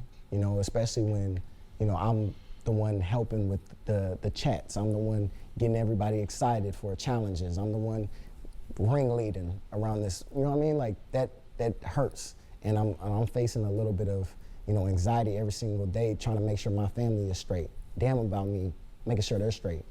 They get threats and emails at work and messages and shit that they don't deserve, that they didn't sign up for. Right. I signed up for this knowing what possibly could be the outcome, and I was okay with it. Like, but it's still not to say I'm not a human at the end of the day. Like, certain shit will affect me, but that just adds to my testimony and who I am as a person. So I'm with all the growth throughout this experience. I just want to let you know, like, objectively, I feel for you. Thank you. And whenever you say an opinion, 50% of the world is going to disagree with you off the rip. And I'm okay with that. And so even after watching Facts. this, like, some people may still feel like, I still don't fuck with him. Agreed. Right. And that's realistic to happen, but But that's life though, Speedy. Yeah, To yeah. me, I can state my opinion. Just let me be able to, or that's life. And I understand that. And I'm grateful that I'm here and throughout this, right now, this interview with you, that the full thing is going to be told. Sure. That's all I ask for, is let the full picture be shown so people can understand where I'm coming from. If you disagree, completely understand. Right. Everybody has assholes, everybody has opinions. It is what it is. You know what I mean? So. but you're just saying, if you're going to judge me, watch the full thing. Right. And if you still don't agree with me, then fine. That's at least it cool. was a fair observation. But at least give me a fair shake. And I feel like I got my fair shake amongst full opinions, especially when narratives are still being pushed, you know, by my fellow islanders when they didn't have that energy when I was there. That's what hurts my feelings. But again, that's life, that's people. Cloud is a motherfucker. And me, that's been my whole personality. I ain't never been an internet ass nigga, respectfully. Like, I've been a person who's does social media, but that's not my personality. And when you see me in real life, come holler at me. I've never been a person who's like on some ego shit. Like, everybody can say, whoever's met me, I ask them what their name is. Nice to meet you. Tell me about yourself. Like, we have real conversations on a pull-up if you want to. I've never been a person who's let, quote unquote, clout get to my head or let fame get to my head, because that's just not me. Like, the internet can love me tomorrow and hate me the very next day, and I'm walking testimony of that. I feel like my entire life before the villa, everybody just forgot everything that I've done. Go check my portfolio and what I've done. And that shit is for free, out the kindness of my heart, because I just love doing what I do. Oh, yeah. When that is just excused and saying Ace is a hater, Ace is this, Ace is a ringleader, Ace is a bitch, I would never fuck with Ace, and yada, yada, yada, and I only got my own islanders backing me up, knowing that wasn't the case there, hurts my feelings. But again, it's back to real life. Excuse the Hollywood shit, and I'm gonna be me regardless, and I will for sure not let my fate be determined by someone else's hands. Damn. And that's gonna be is what it is. That's real. That was a word right there. No, Ace, I Florida appreciate Explorer you, is man. 100% Congrats. unemployed. I appreciate you. Best of luck. I'm glad we got to do this. You said you wanted your full story to get told. Nick This was is never that defending opportunity. this. So I hope you feel good about everything that you got to get off, and I'm glad you came and sat down with us instead of going some other places. Yeah. Hey, man. Hey. He had to say what he had to say, TikTok. Hold on, let me, I'm going to just leave this up. I'm going to just put up to a different part of the interview. Just so his face can stay up. See narratives. All right. So, how we feel about that? What we get from that, man? I feel like he said what he had to say. And what happened is what happened.